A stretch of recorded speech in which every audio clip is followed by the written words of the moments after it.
잠깐만요. 제 남편 존은 딸과 함께 목욕을 하다가 화장실에서 의식을 잃었습니다. 이 갑작스러운 사건으로 인해 저는 몇 번이나 전화를 걸어도 응답이 없었습니다. 구급차를 부르겠습니다. 그렇죠. 이제 잔이 내 앞에서 쓰러지는 것을 보니 나는 떨리고 손이 떨려 전화로 도움을 청하려고 했으나 최악의 시나리오가 내 마음속에 계속 떠올랐다. 심호흡을 했다. 전화를 하려던 참의 딸이 무슨 말을 했는지 충격적이네요. 걱정하는 사람은 그냥 놔둬야죠. 벌써 이혼하자 이런 시기에 무슨 말씀을 하시는 건지 제 딸인데도 무슨 생각으로 이렇게 중요한 순간에 이혼을 제안하고 농담을 했는지 믿을 수 없었습니다. 너무 화가 나서 목소리를 높였는데 그 사람이 너무 진지해 보여서 전혀 농담이 아닌 것 같았어요. 사실은 심각한 이혼인 걸까요? 왜 그런 말을 하려는 거죠? 그 말에 등골이 서늘해졌습니다. 그런 이유가 있을 거라고는 상상도 못했어. 그녀는 내 눈을 똑바로 바라보며 다시 말했어. 알겠어. 빨리 여기서 나가자. 조용히 고개를 끄덕이고 그녀와 함께 서둘러 집을 나갔다. 내 이름은 카렌 35세 현재 아르바이트를 하고 있다. 아침에 동네 약구가 또 왔구나. 피곤하겠구나. 엄마 어서 오세요. 쉬는 날이었는데 아이들을 존과 함께 두고 집에 오니 두 분이 웃으며 인사해 주셨어요. 약사인 제이앤을 다시 만났어요. 고등학교 때 동창회에서 다시 만나 3년 만에 데이트하게 되었습니다. 결혼했습니다. 고마워요. 릴리 당신은 좋은 여자였고 아빠 말을 잘 들었죠. 예, 우리 딸 릴리는 올해 막 1학년을 시작했습니다. 그녀의 끊임없는 명랑함은 내 기분을 고양시키고 그녀와 함께 있으면 모든 고민을 잊어버립니다. 당신이 가장 좋아하는 햄버거를 만드는 것이 어떨까요? 오늘 저녁. 정말 그래 아빠. 오늘 밤에 그녀를 보면서 우리가 햄버거를 먹는다는 소식 들었어? 너무 기뻐서 웃으며 저녁 식사를 준비하기 시작했는데 1시간도 안 돼서 몸이 점점 안 좋아지기 시작했어. 어렸을 때부터 약해서 두통이 생겨서 어렸을 때 부엌에서 고통을 참다가 자주 아프곤 했어. 존이 눈치채고 도와주러 왔어. 야, 괜찮아. 응, 난 괜찮아. 그렇게 창백해 보여. 쉬어야 할지도 모르지만 릴리는 저녁을 고대하고 있었어. 필요 없어. 오늘은 힘내라고. 내일 해내면 되잖아. 존이 제안했고 딸이 안타까워하면서도 쉬기로 했어. 릴리 미안. 내일 할게. 엄마 괜찮니? 릴리는 내일까지 기다려도 문제 없어. 아 맞다. 나야 막내 방으로 돌아가려던. 릴리는 뭔가 생각난 듯 서둘러 존에게 갔다. 그녀가 나에게 돌아왔을 때 그녀는 약과 물 한 잔을 손에 들고 있었다. 이것은 아빠의 마법의 약이다. 이것을 받아라. 고마워요. 내일쯤이면 나아질 거예요. 그 순간 약사 남편이 있다는 게 너무 감사했어요. 그분은 저의 연약한 건강을 알기에 항상 좋은 약을 준비해 주시죠. 친절한 남편과 딸이 곁에서 축복을 받은 것 같아서 이런 생각이 들었습니다. 다음 날 아침에 자고 일어났더니 두통이 사라졌고 기분이 완전히 좋아졌습니다. 침실에서 거실로 가보니 존과 릴리가 이미 일어났네요. 아, 엄마. 릴리 덕분에 기분이 좋아졌네요. 앞치마를 두르고 아침 식사를 가져온 딸 존과 이야기를 나누는 게 더 좋을 것 같아요. 색깔도 좋아 보이는데 괜찮은 것 같은데 쉬는 날이군요. 오늘은 쉬세요. 알겠습니다. 감사합니다. 편히 쉴게요. 알겠습니다. 그럼 저는 가겠습니다. 곧 출근. 제이에는 앞치마를 벗고 입구로 향했습니다. 릴리와 나는 그를 배웅하기 위해 따라갔습니다. 아빠 직장에서 좋은 하루 보내세요. 이번 교환 후에는 최선을 다할 것입니다. 제이앤이 출근할 때 우리는 작별 인사를 했습니다. 이렇게 멋진 남편이 있어서 다행이다. 우리의 행복한 삶이 이렇게 계속될 줄이야 생각했는데 삶의 만족감에 빠져 이런 생각에 빠져 있었지만 그 순간에는 이 행복이 갑자기 깨질 줄은 몰랐다. 30분 나중에 릴리를 학교에 데려다주고 집에 돌아와서 거실에서 TV를 보며 쉬고 있었습니다. 오늘은 일이 없어서 존이 제안한 대로 쉬기로 했습니다. 어제 두 사람 모두에게 문제를 일으킨 것에 대해 약간 죄책감을 느꼈습니다. 누구 생일 파티였나 이런 생각으로 좀 무리했나봐. 계속 저녁 준비하다가 릴리를 데리러 갔다가 집에 들어오자마자 신나게 소리 지르더니 음식 냄새가 끝내주네. 오늘 저녁은 뭐야? 릴리 터졌어. 거실로 배낭을 옆으로 던져두고 부엌으로 급히 갔다. 오늘은 어제 못 만든 햄버거를 만들었고 아빠가 제일 좋아하는 프라이드 치킨도 만들어. 와우. 그 애는 정말 기대하고 있었나봐. 신이 나서 뛰어다닐 수가 없었어. 도와줘. 릴리의 도움으로 웃어 저녁 준비는 끝냈어. 아빠가 돌아오면 밥 먹자. 난 릴리와 함께 존이 돌아오기를 기다리기로 했어. 릴리도 아빠를 간절히 기다리고 있었는데 아빠가 보통 돌아오는 시간에도 존은 집에 오지 않았어. 아빠가 늦었어. 그래요. 나 배고파요. 먼저 먹어요. 아니 아빠랑 같이 먹고 싶어요. 릴리가 존에게 무슨 일이 일어났을지 내려다보며 말했어요. 존은 보통 지금쯤 집에 있는데 시계가 이미 오후 8시가 지났어요. 존에게 먼저 밥을 먹자고 메시지를 보내려던 참에 릴리를 더 이상 기다리게 해서 안타까웠어요. 그 사람에게서 메시지를 받았어요. 직장 후배가 뭔가 문제로 정말 힘들어하고 있어요. 그 사람과 함께 저녁을 먹고 그의 이야기를 듣기로 했어요. 문제가 있어서 늦게 집에 갈 예정이에요. 갑작스러운 변화로 내부적으로 속상하긴 했지만 좀 더 일찍 말했어야 했는데 자는 항상 모든 사람에게 친절했고 아마도 후배의 문제를 무시할 수 없었을 거예요. 릴리 아빠가 오늘 늦을 테니 밥 먹자고요. 먼저 내가 릴리에게 잔이 늦게 돌아왔다고 말했을 때 그녀는 매우 슬퍼 보였지만 릴리와 함께 저녁 식사를 마치고 그녀를 잠자리에 눕힌 후 우리가 언제 밥을 먹을지 알고 있는 존을 계속 기다리고 있었다면 어쩔 수 없었을 것입니다. 그래서 오늘 릴리는 당신과 함께 저녁을 먹으려고 애썼지만 일이 어쩔 수 없다는 것입니다. 미안해. 이번 일요일은 어때? 나 퇴근하고 가족끼리 놀이공원에 가서 기분 전환을 하면 좋을 것 같아. 릴리가 내일 그녀에게 말하면 좋아할 것 같아. 오, 자, 재킷을 가져갈게. 아, 고마워요. 그냥 빨리 목욕하고 싶었어. 이제 샤워하러 갈게. 재킷을 가져가는 순간 낯선 냄새가 났어. 이 냄새는 마치 여성용 향수 같았어. 한 순간도 향수를 뿌리지 않았어. 존을 의심했어. 그런데 그게 내 상상일지도 모른다는 생각이 들어서 더 이상 생각하지 않고 내일 토요일에 우리는 놀이공원에 갈 거예요. 그렇죠. 신나요? 네, 아빠랑 놀 생각에 신나요? 그럼 오늘은 일찍 자서 우리 같이 놀자고요. 내일 잘 보내요. 알았어. 그 따스한 대화를 마치고 릴리와 나는 존이 거실에서 휴식을 취하는 동안 떠나는 것을 배웅했습니다. 갑자기 우리가 식료품이 부족할 수도 있다는 생각이 들었습니다. 이번 주에 식료품을 많이 썼기 때문에 재고가 없어서 재입고해야 했습니다. 그날 할 일은 별로 없었습니다. 나는 특별한 거래를 찾기 위해 가게를 둘러보면서 릴리와 식료품 쇼핑을 하기로 결정했습니다. 릴리의 반 친구 중 한 명의 어머니인 잔선 부인이 접근했습니다. 오, 캐런 오랜만 아닌가요? 아, 그렇군요. 짧은 인사를 나누고 한참이 지나서 이야기를 시작했는데 얼마 후 그녀에게서 충격적인 말을 들었습니다. 존슨 부인은 초조하게 주위를 둘러보더니 몸을 숙이고 속삭였습니다. 슈퍼마켓에서 이런 말을 하는 것이 적절한지 모르겠지만 당신은 그렇지 않습니다. 남편이 젊은 여자와 일하는데 아니 그런 건 들어본 적 없어. 그냥 내 실수였으면 좋겠는데 저번에 봤는데 존슨 부인이 하는 말을 믿을 수가 없었는데 그녀가 그걸 그녀와 함께 봤다고 들었거든요. 내 눈은 어쩔 수 없이 계속해서 천천히 말을 했더니 걱정이 됐다. 역 근처 카페에서 나오는 걸 봤다. 팔팔라니 내 남편은 그런 짓은 안 할 텐데 깜짝 놀랐다. 정신이 멍해졌다. 바람 피울지도 모른다는 충격과 남편은 그런 짓은 안 할 거라는 생각에 머리가 아팠어요. 엄마 괜찮으세요? 나 괜찮아. 미안. 아빠가 계셨다면 약 좀 먹이실 수 있을 텐데 돌아오실 때까지 쉬는 게 어때요? 딸의 친절함을 살려 잠시 쉬기로 했어요. 작은 일에도 너무 쉽게 아프거든요. 정말 너무 연약한 게 싫어. 이런 생각을 하고 있었는데 어느새 잠이 들었다가 깨어났을 때 좋은 냄새가 났어요. 아, 일어나셨어요? 남편이 반갑게 맞아서 제가 깨어난 걸 알아차린 것 같아요. 그 사람이 나 대신에 소음을 만들어줬지. 오늘 늦게까지 일하기로 한 거 아니었어? 릴리가 나한테 전화해서 카렌이 몸이 안 좋다고 해서 서둘러 돌아왔어. 안타깝지만 당연하지. 우리는 결국 가족이야. 가족의 가장이야. 그 사람이 그의 친절함을 경험했기 때문에 결코 우리를 배신하지 않을 것처럼 나는 존슨 부인이 이전에 말한 것이 거짓말이라고 확신했습니다. 엄마 이제 좀 나아졌나요? 네, 감사합니다. 감사합니다만 많이 먹을 기분은 아니네요. 맞죠? 이제 먹을 만큼만 먹을 테니 뭐 바로 상하지 않으니 못 먹으면 내일 남편이 화장실 간다고 해서 다 못 먹고 반 정도 남기고 냉장고에 넣었는데 내일 먹어도 된다고 해서 그것만 생각하고 목욕도 하고 몇 시간 뒤에 침실로 갔어요. 이게 뭐죠? 이런 두통이 갑자기 찾아왔습니다. 전례 없는 두통에 이어 참을 수 없는 심한 메스꺼움이 찾아왔습니다.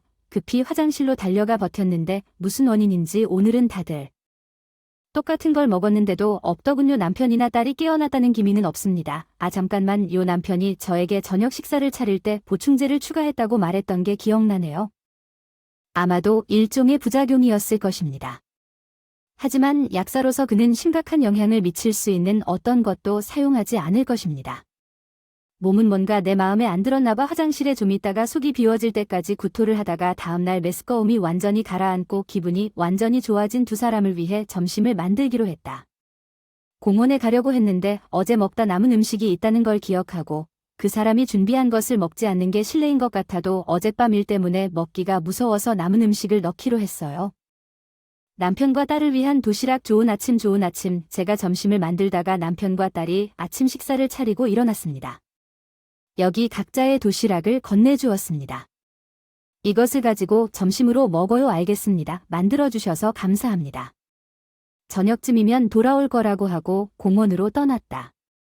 기분은 더 이상 나쁘지 않았지만 방을 가볍게 청소한 후에는 할 일이 별로 없었다.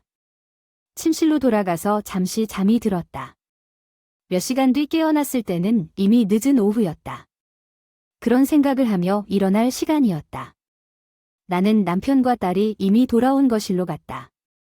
반갑다. 어땠냐고 릴리에게 물어봤는데 그녀는 별로 안 좋아 보이는 것 같았다. 무슨 일이 있었는지 반응이 좋았고 그녀는 아빠 캐런과 함께 나가는 것을 너무 기대하고 있었습니다. 점심에 그 볶음밥을 넣었군요. 아마도 그녀는 릴리가 야채를 좋아하지 않는다는 것을 알고 있는 것이 마음에 들지 않았을 것입니다. 실제로 릴리는 한 입만 먹었습니다. 어젯밤 저녁에 볶음밥 빼서 미안해서 넣었는데 실수였을지도 몰라. 릴리 미안해. 알았어. 야채 안 좋아하잖아. 딸한테 사과했는데 딸이 고개를 저으며 말을 안 했어. 뭐라도 무슨 일인지 모르겠는데 내가 할 수 있는 게 아무것도 없으니까 잠시만 혼자 놔두면 기분이 좋아질 거라 생각해서 저녁 준비를 하기로 하고 부엌으로 가는데 릴리가 내 옷을 챙겨왔다. 무슨 문제가 있는 걸까요? 릴리가 무슨 말을 하려던 참에 오늘 남편이 그녀를 데려가려고 했는데 기분 전환을 위해 아빠와 함께 목욕을 하는 건 어때요? 알겠습니다. 아직 릴리가 무슨 말을 하려는지 전혀 몰랐습니다. 아마도 저녁 식사에 집중하기로 결정한 것은 심각한 일이 아니었을 것입니다. 30분 후에 요리를 시작했습니다. 충돌이 발생했습니다. 갑자기 화장실에서 큰 소리가 들렸습니다. 뭔가가 떨어지는 소리가 아니라 전에 들었던 것과는 다른 더 큰 소리였습니다. 급히 난로를 끄고 화장실로 달려가 문을 열었다. 충격적이야. 그 사람은 상관없어. 빨리 이혼하자. 이런 시기에 무슨 소리를 하는 거야? 특히 이혼 얘기가 아니라 이런 농담을 하고 있다는 게 믿기지 않아. 답답해서 나는 살짝 목소리를 높였지만 하지만 릴리는 농담을 한 게 아니었어요. 얼굴이 아주 진지했어요. 그녀는 정말 심각한 이혼이었나요? 왜 그렇게 말하셨나요? 아빠, 그 사람은 어떤 여자와 친하게 지냈어? 오늘 공원에 왔다는 걸 모르겠어요. 지금부터 저한테 엄마라고 불러요. 아빠가 나쁜 짓을 하고 있다는 뜻이겠지. 그래서 하나님이 지켜보고 계셨다는 릴리 말에 내가 소름이 돋았다고 믿을 수가 없었다. 그런 이유는 저항했다. 릴리는 나를 똑바로 쳐다보며 덧붙였고 엄마가 방해한다고 얘기하는 것도 들었다. 그리고 릴리가 말한 것이 사실이라면 그녀를 없애는 방법. 내 남편은 존슨 부인이 말한 것이 사실이고 그에 제키돼서 나는 향수 냄새가 내가 릴리가 제안한 대로 즉시 떠나고 싶은 모든 것을 깨닫고 바람을 피우고 있었지만 그럴 수 없었습니다. 남편이 거기 누워있는 걸 그냥 두지 말고 빨리 떠나자. 알았어. 알겠어. 릴리와 나만 떠날 테니 먼저 구급차를 부를게. 구급차는 남편을 들것에 싣고 약 15분 뒤에 도착했어. 구급차 구급대원이 같이 가자고 하더군요. 릴리 때문에 따로 가겠다며 거절했는데 솔직히 병원도 가고 싶지 않았어요. 남편이 바람을 피우고 있다는 게 믿기지 않았어요. 본 적도 없었어요. 하지만 릴리는 그가 나에게 보여준 모든 친절이 틀림없다고 확신했고 릴리는 단지 의심을 피하기 위해 내가 속았다는 사실을 깨닫고 나를 분노로 가득 채웠습니다. 남편은 말없이 내 안에 맴돌았다. 릴리 그리고 나는 집을 나와 우리는 차를 타고 목적지도 없이 정처 없이 몰았다. 엄마 아빠는 릴리가 힘들지만 지금은 그런 사람을 생각하고 싶지도 않다. 못 들은 척 무시하기로 했고 그 어린 아이 앞에서 특히 그 아이 앞에서는 말도 안 되는 짓을 했고 남편과 딸과의 행복한 시간을 생각하며 자연스럽게 눈물이 흘렀다. 운전 중에 약 1시간쯤 생각이 떠올랐습니다. 전화벨이 울렸습니다. 낯선 번호였지만 차를 세우고 아무렇지도 않게 전화를 받았습니다. 안녕하세요. 이분은 잔 부인의 아내입니다. 남편이 의논해야 할 것 같은데 살아있다면 괜찮습니다. 더 이상 그 사람과 아무 관계도 맺고 싶지 않습니다. 이 경우 범죄 연루 가능성이 있습니다. 범죄 연루가 가능하다는 것이 무슨 뜻인지 혼란스럽습니다. 의사의 요청에 따라 운전을 했습니다. 남편이 도착하자마자 병원에 릴리를 두고 상담실 밖에 혼자 들어와서 의사를 만나러 들어갔습니다. 번거롭게 해서 미안해요. 괜찮으니 무슨 일인지. 남편의 몸에서 독이 발견됐어요. 독, 네, 무슨 뜻인가요? 당신. 남편은 약사예요. 의사가 깊은 한숨을 쉬는 걸 봤어요. 잘 이해가 안 됐는데 의사 말에 따르면 약사는 특정한 상황에서 독극물을 다룰 수 있다고 하더군요. 당신 남편이 최근에 무엇을 먹었는지 아니면 가족 중에 비슷한 일을 겪은 사람이 있는지 아시나요? 며칠 전에 야채볶음을 먹었는데 밤에 갑자기 속이 안 좋아졌어요. 남편이 오늘 점심에도 똑같은 걸 먹었을 거예요. 아마 그 접시에 독이 있었을 거예요. 그게 사실이라면 의사의 말에 소름이 돋았어요. 남편이 그랬을 거예요. 해를 끼치려는 분명한 의도로 고의로 나를 독살했습니다. 보충제가 들어있기 때문에 기분이 좋아질 것입니다. 그는 릴리 의사와 대화를 나눈 후 거짓말을 했고 나는 남편의 병실에 갔습니다. 그는 위장 장애로 인해 의식을 회복한 것으로 보입니다. 쿵아칼은 갑자기 쓰러져서 미안해 남편이 약한 목소리로 사과했지만 그의 말이 더 이상 나에게 아무런 영향을 끼치지 못했을 거야. 아마도 그의 시도가 실패해서 답답해서였을 거야. 난 그냥 너에게 안타까운 말을 했을 뿐이야. 모든 것에도 불구하고 남편은 여전히 순진한 척하고 있다. 아무것도 모른다는 듯 얼굴에 희미한 무지의 표정이 있다. 긴급 상황 때문에 그 사람의 휴대폰을 병원에 가져갔어. 이제 괜찮아. 걱정해서 미안해. 넌 부모님 집에 있어. 그래 언제든지 돌아올 수 있어. 그가 우리에게 돌아오라고 했던 것과 똑같은 소리를 냈어. 무엇이 진짜인지 알 수 없었어. 그리고 더 이상 그 사람에 대해 아무것도 믿을 수 없었어요. 이제 그 사람과 맞서야 할 시간이라고 결심했어요. 알았어요. 이제 올게요. 전화 끊고 기다릴게요. 릴리에게 말했어요. 안녕. 이번이 마지막일지도 몰라. 알겠습니다. 아빠는 그렇군요. 알았어. 아빠가 나쁜 짓을 했네요. 릴리도 아버지한테 꽤 화난 듯 결심하고 릴리를 데리고 남편이 기다리고 있는 집으로 갔습니다. 잘 돌아왔습니다. 보고 싶었어요. 남편은 웃으며 인사했지만 릴리와 저는 릴리는 심지어 나한테 손대지 마. 무슨 일이야? 왜 그렇게 화났어라고까지 말하며 농담을 하며 거실로 향했고 우리는 거실 소파에 앉아 그를 따라갔습니다. 그 사람에게 퉁명스럽게 물었지. 응, 그거 가혹한 농담이니까. 릴리는 할머니 댁에서 즐거운 시간을 보냈니? 그는 주제를 바꾸려고 말을 돌렸지만 릴리는 짙게 아빠였는데 공원에서 너와 얘기하는 게 너무 행복해 보이는 여자였어. 누가 엄마한테 전화하라고 했어? 저 여자는 릴리의 질문에 눈에 띄게 흔들리고 눈도 마주치지 않고 빠르게 눈을 깜박인다. 그냥 친구야. 내 친구야. 그런 유치한 변명이 언제부터 먹힐 거라고 생각하는 거야? 친구가 언제부터 누구 아이한테 물어봐? 특히 당신이 결혼했다는 것을 알고 그녀의 엄마에게 전화하는 것은 괜찮습니다. 그런 변명이 통할 것이라고 생각하는 그는 정말 어리석은 일이었습니다. 나는 바보로 여겨졌고 그는 한동안 조용히 내려다 보았습니다. 마침내 인정할 것이라고 생각했지만 그제야 깨달았습니다. 내가 며칠만 더 계속하면 분명 효과가 있을 거야. 그녀는 연약하고 확실히 내가 말하는 것은 뭐든지 받아들이고 계속 받아들일 거야. 정말 그녀는 결국 당신 아내를 붙잡을 거야. 정말 바보야. 기도하고 있어요. 당신은 곧 내 남편이 됩니다. 메시지는 훨씬 더 창피한 내용으로 가득 차 있었습니다. 정말 남편이 그랬기 때문에 그래서 여주인은 애슐리라는 이름이군요. 그리고 당신은 나를 없애려고 했죠. 아니 그게 아니라 그게 무슨 뜻인가요? 메시지는 이제 모든 것이 공개되었으니 아무것도 남지 않은 남편이 이전에 본 적이 없는 분노로 나를 노려보았습니다. 나는 릴리를 돌보고 당신의 연약함 때문에 모든 일을 하는데 지쳤습니다. 그는 마침내 자신의 진정한 모습을 보여주었습니다. 그것은 그 사람이 다른 사람을 신경 쓰지 않는 것이 전부였습니다. 그 사람이 우리 딸 릴리를 돌보는 것이 정말 너무 어려웠습니까? 그게 바로 이혼을 요청했어야 했다고 생각하셨다면 도저히 그럴 수 없었습니다. 남들한테 어떻게 보일지 걱정만 하는 거라고 하지. 그렇지. 내가 준비한 독 때문에 내가 사라지면 다들 불쌍해할 텐데 이제 역효과가 나잖아. 무슨 말인지. 내가 가져온 도시락을 먹었단 말이지. 예, 그게 당신이 만들어준 남은 음식이었는데. 남편이 얼굴이 더 빨개졌네요. 장난치지 마세요. 당신이 나한테 그걸 먹게 해서 결국 정신을 못 차렸어요. 그 사람이 처음에 그 요리를 안 했다면 그 사람이 한 농담이었을 거예요. 아무 일도 일어나지 않았을 텐데. 어쨌든 기억하게 했다면 이제 상관없어요. 내가 부모님 집에 있는 동안 지금은 이혼 안 할 거야. 무슨 소리야? 우리 이렇게만 계속할 수는 없잖아. 릴리는 어쩌고. 남편이 이 말을 하니까 릴리가 달려오더니 갑자기 릴리의 세게 뺨을 때렸어요. 남편 뺨 때렸어요. 아빠 미워요. 다시는 보고 싶지 않아요. 오는 릴리가 아버지에게 소리쳤어요. 심지어 남편도 믿을 수 없다는 듯 뺨을 때린 채 눈에 띄게 흔들렸죠. 이제 그렇군요. 릴리는 더 이상 당신을 아버지라고 생각하지 않아요. 이건 전부 당신의 것이에요. 남편이 남편을 지지할 근거가 더 이상 남아있지 않다는 것을 깨닫고 조용히 이혼 서류에 서명한 다음 휴가를 가세요. 아직 할 일이 남아있지 않습니다. 나는 남편의 전화를 들고 애슐리에게 전화를 걸었다고 말했습니다. 기분 좋게 대답했어. 안녕 난 존의 아내야. 애슐리의 목소리가 순간 얼음장처럼 차갑게 변했어. 갑자기 그녀가 바람 피우는 남자의 아내로부터 전화를 받았다는 걸 생각하면 별로 놀라운 일은 아닌 것 같아. 내 남편과 꽤 큰 음모에 연루됐으니 그게 심각한 범죄라는 걸 알겠지. 아니 내 말은 당신이 감옥에서 몇 년을 보내게 될지 궁금해서. 내가 감옥에 대해 언급했을 때 애슐리가 당황하기 시작했다는 것을 보면 흥미로울 것 같다는 뜻이다. 그래서 합의라면 당신의 계획은 무엇입니까? 당신이 요구하는 금액은 무엇이든 지불하겠습니다.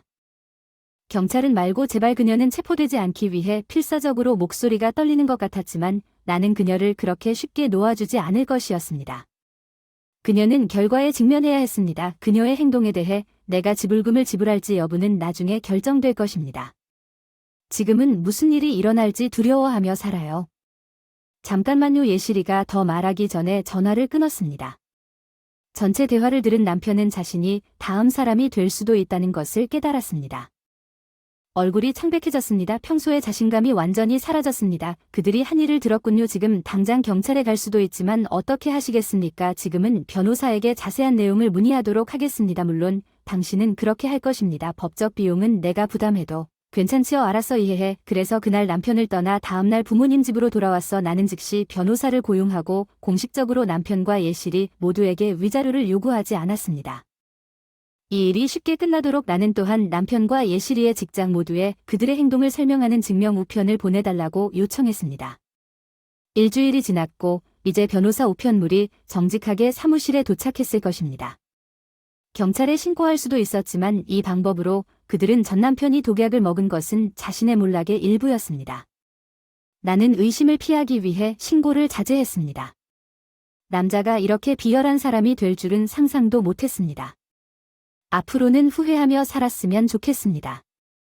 한 달 후, 내가 요구한 위자료 전액이 내 계좌에 입금되어 전 남편과의 관계가 완전히 끊어졌습니다. 여전히 릴리가 무엇을 했는지에 관계없이 릴리에 대해 걱정하지 않을 수 없었습니다. 그는 그녀의 유일한 아버지였나요? 지금 당장은 아빠를 만나지 못하겠지만 언젠가는 그녀가 그에게 매우 애착을 갖고 있고 외로움을 느끼고 있을 것임에도 불구하고 그렇게 느끼는 것이 당연할지도 모른다. 남편은 위자료를 갚기 위해 돈을 빌려야 했다는 것을 메시지를 통해 알았습니다. 그도 직장에서 불륜이 알려지면서 직장을 그만두고 지금은 빚을 갚기 위해 주야간 근무를 하고 있습니다. 애슐리는 그렇지 않은 것 같습니다. 사건 이후 그와 함께 있고 지금은 마을 가장자리에 있는 술집에서 일하고 있다고 합니다. 두 사람 모두 자신의 행동에 따른 결과를 살고 있으며 복수를 한 것 같습니다. 물론 지금은 그들을 용서할 생각이 없습니다. 오직 릴리에만 있고 건강을 개선하고 있습니다. 제 허약한 상태를 고려하여 조금이라도 건강을 개선하기 위해 운동을 시작할 계획입니다. 약 200평방피트 정도의 큰 방을 원합니다. 에머는 열정을 외치며 의분 오빠의 투덜거림을 만났습니다.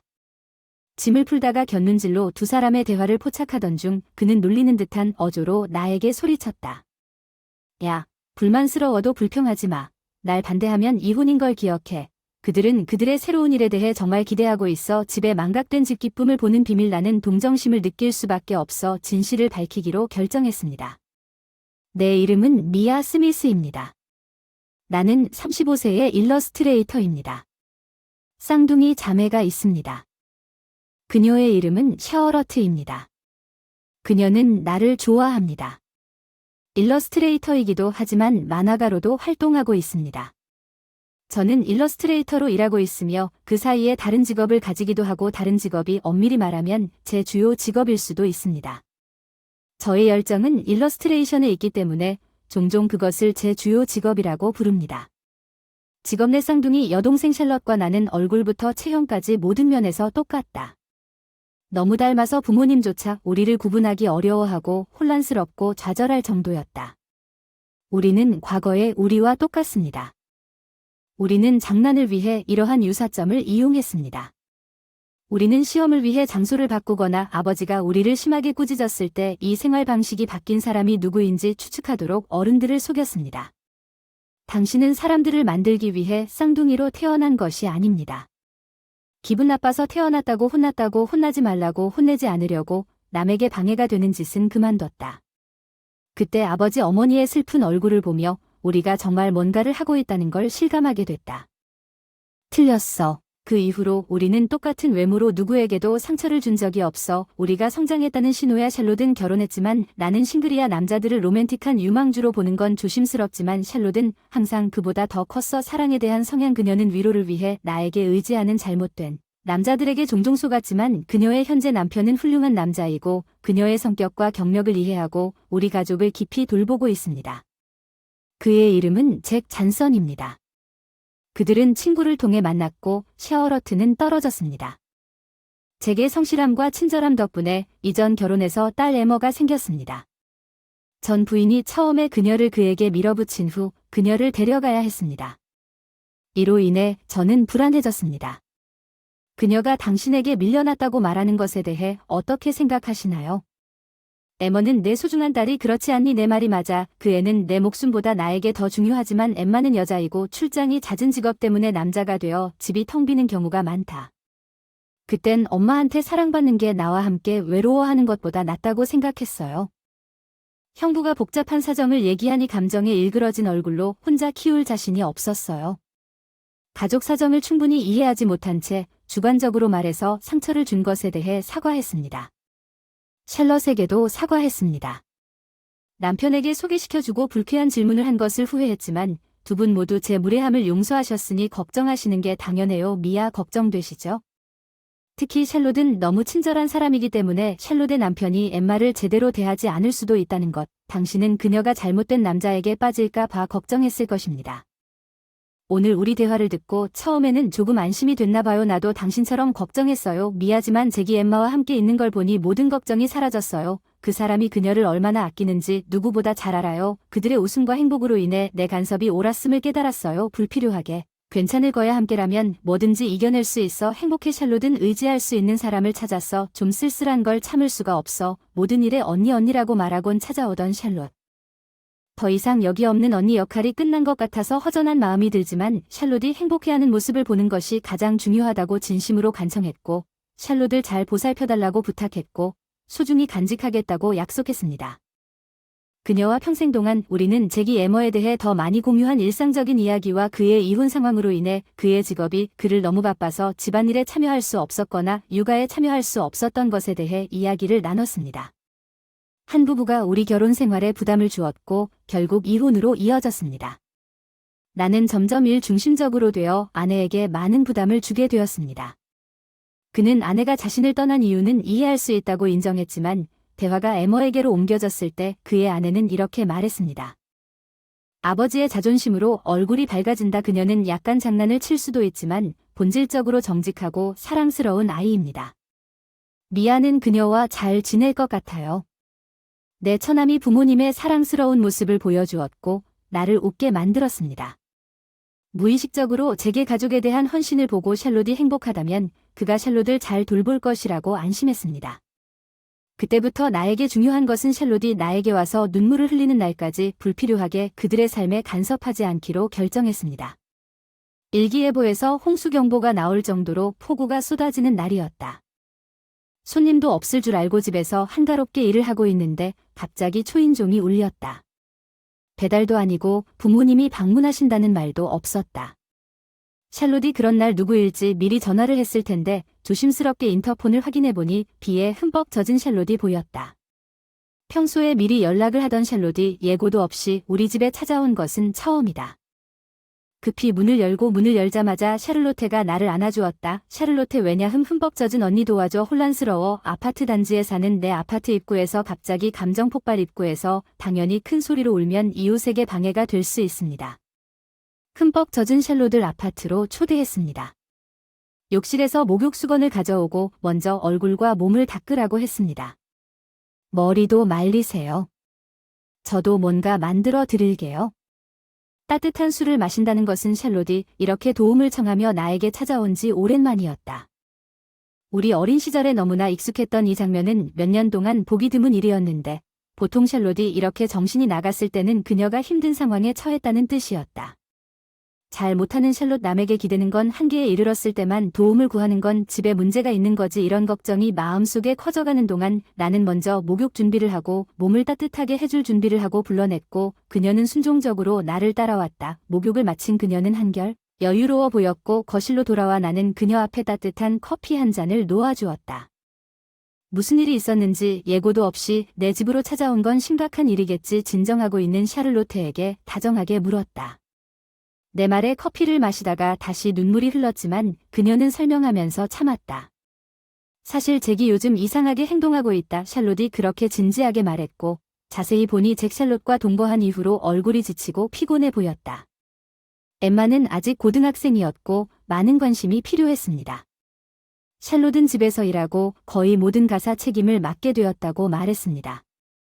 결혼했는데 집안일을 다 나한테 떠맡기고 일처리가 점점 힘들어진다. 아이를 키워본 적이 없는 샬롯은 매일 점심 준비, 운동복 빨래, 학용품 준비로 꽤 바쁜 나날을 보내고 있는 것 같은데 그녀는 처음에는 그것이 아내의 일부라고 생각하고 대처하려고 노력했지만 잭과 에머가 요청한 집안일은 처음에는 계속 증가했습니다.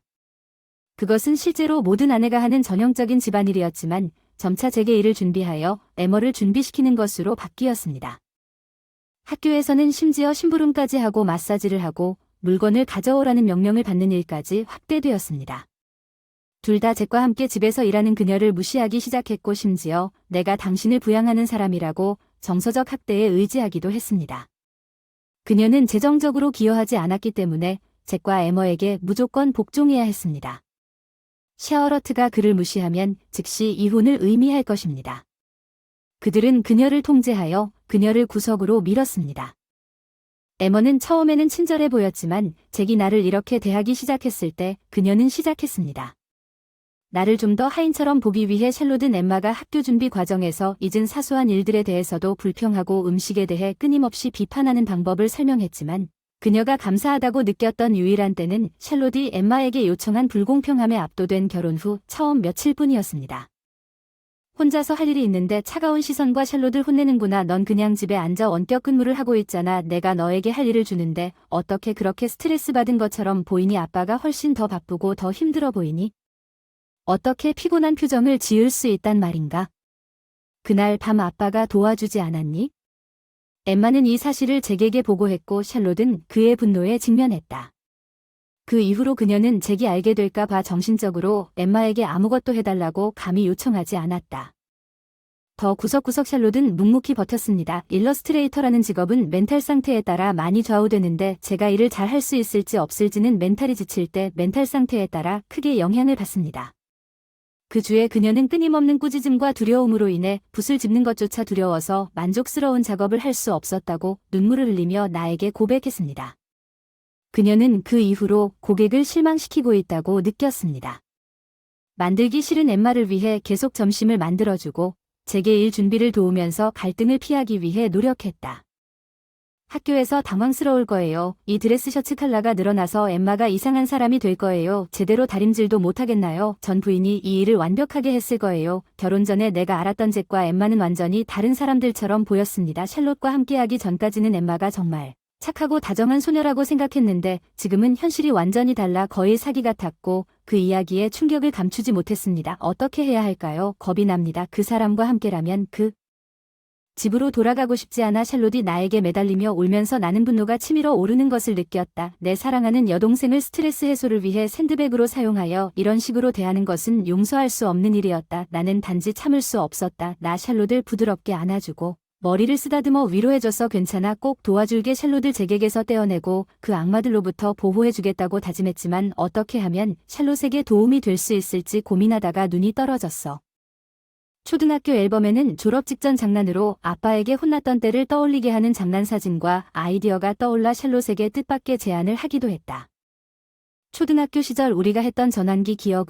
그런데 왜 하자. 너와 나는 한 달 동안 자리를 바꿀 거야. 너와 너는 우리 부모님 집에 가는 동안 난 그 집에서 살 거야. 모든 것을 설명하고 내가 그 사람과 일을 끝내고 싶다고 설득해. 그렇지? 잭이라면 진심이야? 그리고 에머는 그들이 당신에게 무엇을 할지 아는 사람이 바뀌었다는 것을 알게 됩니다. 나는 괜찮을 것입니다. 그들이 알아낼 방법은 없지만 이렇게 하려면 샤얼러트는 준비가 필요합니다. 이것은 이혼으로 이어질 가능성이 높습니다. 그럴 준비가 됐나요? 그 사람을 떠날 결심이 있습니까? 나는 샬롯에게 일단 자신에 대해 생각하라고 조언했습니다. 그것은 갑작스런 계획이었습니다. 그녀는 감정을 정리할 시간이 필요하고 생각할 시간을 달라고 요청하고 집으로 돌아온 후에도 샬롯의 삶은 계속되었습니다. 지옥 같은 노예처럼 분노가 한계에 달한 것 같았고 그녀는 나중에 계획을 진행하고 싶다고 연락했습니다. 한 달 안에 큰 행사가 있어서 타이밍이 딱 맞는 것 같아서 계획을 실행하기로 결정했습니다. 잭과 엠마가 외출하고 샬롯이 부모님 집으로 돌아가는 동안 우리는 필수품을 교환했습니다. 아파트 임대를 취소하고 한 달 안에 전환을 시작할 준비를 마쳤습니다. 이혼해서 샬롯에게 유리한 증거를 수집하여 두 사람에게 보여줄 계획입니다. 젠장, 그 놈들이 내 사랑하는 여동생에게 상처를 입혔어. 그날 밤에 그 놈들이 그냥 놔두지 않으려고 했어. 첫 번째 사건이 일어났어.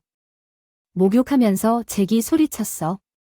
내가 엠마잭과 저녁을 먹을 때 항상 샤워를 하니까. 그는 직장에서 돌아오자마자 집에 도착하기 전에 욕실을 따뜻하게 하기 위해 샤워기를 틀도록 지시하곤 했습니다. 샤워기를 틀어놓는 것은 물 낭비가 아닌가요? 단지 사소한 목욕 준비 실수에 대한 그의 불만은 제 수준을 넘어섰습니다. 이해야 뭐야 멍청아, 내가 집에 오기 직전에 샤워를 시작해서 화장실을 따뜻하게 해야 하는 게 당연해. 내가 집에 오면 바로 샤워하고 싶다고 몇 번이나 말해야 해. 넌 쓸모없어. 그 사람 말이 나보다 더 가혹했어. 목욕 준비의 작은 실수로 예상했던 샤를로테는 그렇게 가혹한 대우를 견뎌왔는데 정확히 무슨 뜻인지 언제 집에 올지 몰랐다고 생각하면서 나는 억지로 미소를 짓고 미안하다고 간단히 대답했다. 오늘 너 때문에 소름 끼치네. 엠마가 내 태도를 의심스럽다고 했어. 넌 아빠가 소리 지르면 겁을 먹고 아무것도 못하잖아. 저 미소는 뭐야. 정말 소름 끼쳐. 샬롯과 나 사이의 결정적인 차이가 확연히 드러났어. 샬롯은 꾸중받는 것을 싫어한다. 혹은 갈등을 보는 것과는 반대로 평화를 좋아하는 성격을 가지고 있어 남자들에게도 맞서는 걸 서슴지 않습니다. 축구 난투 중에 레슬링 응원을 즐겨보고 종합격투기에도 손을 대본 적이 있습니다. 잭처럼. 그런데 샬롯은 설득력 있게 사칭하기 위해 약간의 질책에도 몸을 떨었나 보다. 더 겁먹은 척 서둘러야 한다는 걸 깨달았다. 나는 곤란한 미소로 혼란을 감추고 멍하니 설거지를 시작했다. 아무것도 아닌 상상일지도 모른다. 에머는 놀라울 정도로 관찰력이 뛰어나 잭이 다소 어둡게 보였기 때문에 느끼지 못하더라도 겁을 먹은 척해야 한다는 것을 깨달았습니다. 그래서 그와 함께 한 달을 버틸 수 있을지도 모르지만 에머는 어려울 수 있습니다. 샤를로트에게 자세히 설명하도록 했습니다. 그녀가 되기 위해 철저하게 시뮬레이션하는 일상. 알수록 샬롯은 오전 5시에 일어나 점심을 준비하고 여가 시간에는 일에 몰두하고 자신을 위한 시간은 거의 없는 하인처럼 살았다는 것이 더욱 분명해졌습니다. 샬롯은 모든 쇼핑을 했고 잭이나 엠마가 집안일을 한다는 것은 상상도 할 수 없는 일이었습니다. 샬롯은 엠마의 소지품을 꼼꼼하게 확인하고 필요한 모든 것을 학교에서 찾고 준비했습니다. 엠마는 항상 먼저 샤워를 하고 싶어 하기 때문에 프린스는 목욕을 마치고 목욕을 해야 했습니다. 에머가 돌아오기 전에 준비가 되어 있는 것 같습니다. 에머는 청결에 특히 신경을 쓰는 것 같고 약간의 먼지라도 청소하는데 매우 까다로워서 하루 종일 소리를 지르고 불평하게 될 수 있습니다. 잭은 맥주가 차갑지 않으면 샤를로트를 질책할 것입니다. 음식 선호도와 식사 시간이 달랐습니다. 식사를 따로 준비해야 했고 한 번 공동 식사를 할 때 둘 다 그녀를 질책했습니다. 이 생활 방식은 나에게 견딜 수 없었습니다. 3일 안에 떠날 예정이었지만 샬롯은 1년 동안 참았습니다. 왜 하루를 보냈나요? 부모님 덕분에 잭은 부모님을 정말 잘 모셔준다. 출장이 없을 때마다 주말마다 나와 함께 집에 오고 건강이 좋지 않아서 요양원으로 이사하는 것을 도와주고 싶어 한다. 우리 부모님이 대단하다는 걸 안다. 내가 참으면 다른 사람은 다치지 않을 것이라고 생각했습니다. 잭은 $200,000 이상을 벌고 샤를로트가 비좁은 아파트에서 우리 연로한 부모님을 돌본다는 것을 알았습니다. 그는 그녀의 준수에 대한 대가로 그들을 돌보겠다고 제안했습니다. 샤를로트는 이 상황을 고려하여 친절합니다. 샤를로트는 잭의 것을 거부할 수 없었습니다. 조건 그리고 그는 우리 부모님이 얼마나 행복한지 보면서 이것을 알고 있는 것 같았습니다. 나는 아무 말도 할 수 없었습니다. 내가 고통받고 있다는 것을 인정할 수 없었습니다. 잭의 방법은 우리 부모님을 인질로 잡는 것과 같았습니다. 그는 샬롯의 성격을 알고 그것을 이용하여 그녀를 꼭두각시처럼 대했습니다. 잭이 왜 샬롯에게 그토록 가혹할 수 있는지, 엠마가 왜 그녀를 하인처럼 대하는지 항상 궁금했지만 이제 그들의 역학을 이해하면 친절한 샬롯이 그들에게 도저히 맞설 수 없다는 것이 분명해졌습니다. 분노에 떨며 중얼거린 건 절대 용서하지 않을 거야. 전화 너머에서 샬롯이 놀라서 헐떡거렸다. 걱정하지 마. 샬롯, 내 친절함을 이용했던 그 악마들이 도망가게 놔두지 않을 테니 안심해라. 더 이상 너를 고통스럽게 놔두지 않을 거야. 샬롯을 도우려는 마음 하나로 이 지옥 같은 한 달을 샬롯을 위해 견뎌야겠다고 나 자신을 납득시키려는 듯 선언했다. 잭과 엠마의 괴롭힘을 견디며 육체적, 정신적으로 지쳤지만 한 달 뒤 예정된 큰 행사를 기다리며 어찌어찌 참았던 분노 그리고 드디어 기다리던 한 달이 지나고 샬롯이 이런 집을 살 줄은 몰랐다. 정말 내 재산에 전혀 의지하지 않았어 생각지도 못했어 새 집을 사는 것에 대해 그들은 가구를 풀면서 놀라워했습니다. 나는 그들에게 활짝 미소를 지었습니다. 내 비꼬는 말투에도 불구하고 당신이 하는 모든 일에 감사하다는 뜻으로 당신도 놀라게 하고 싶었습니다. 아무것도 모르는 두 사람은 자신들이 아마도 너무 매료되었다는 것을 눈치채지 못한 것 같았습니다. 우리가 있던 완전히 지어진 새 집은 포장을 풀면서 끊임없이 주위를 둘러보고 있었습니다. 저는 이전 집을 취소하기 전에 이 집에 대한 계약에 서명했고 당연히 전혀 상담도 하지 않았기 때문에 처음에는 그들을 화나게 했습니다. 무슨 뜻인가요? 가장에게 묻지 않고 계약하세요. 새 집을 짓는다는 것을 알았더라면 배치 계획에 참여하고 싶었을 것입니다. 스타일리시하지는 않지만 용서하지 않을 것입니다. 처음에는 집의 레이아웃과 거부된 이미지를 보자마자 내가 독립적으로 행동하는 것에 분노했습니다. 그들의 눈은 흥분으로 빛났습니다. 와 샬롯 당신은 뒷마당과 별을 볼 수 있는 채광창이 있는 욕실이 맛있습니다. 너무 시크하고 놀랍습니다. 위치도 나쁘지 않고 출퇴근 시간도 단축될 텐데 순전히 우연이 아니었지만 오해하고 싶었다면 나에게 유리하게 작용했다니 대단하지 않나 뿌듯함을 느끼며 콧소리를 자랑했다. 나는 남은 일을 시작했고 그들은 샬롯이 그렇게 많은 돈을 가지고 있다는 사실에 충격을 받았을 것입니다. 잭은 자신이 재정적 우위를 가지고 있다고 믿었고 그녀의 재정에 대해 전혀 신경 쓰지 않았습니다. 심지어 그녀의 수입을 무시하는 데 필요한 모든 것을 스스로 벌라고 말했습니다. 그들은 자신들이 과소평가했던 여자가 이렇게 큰 부를 가지고 있다는 사실에 틀림없이 놀랐을 것입니다.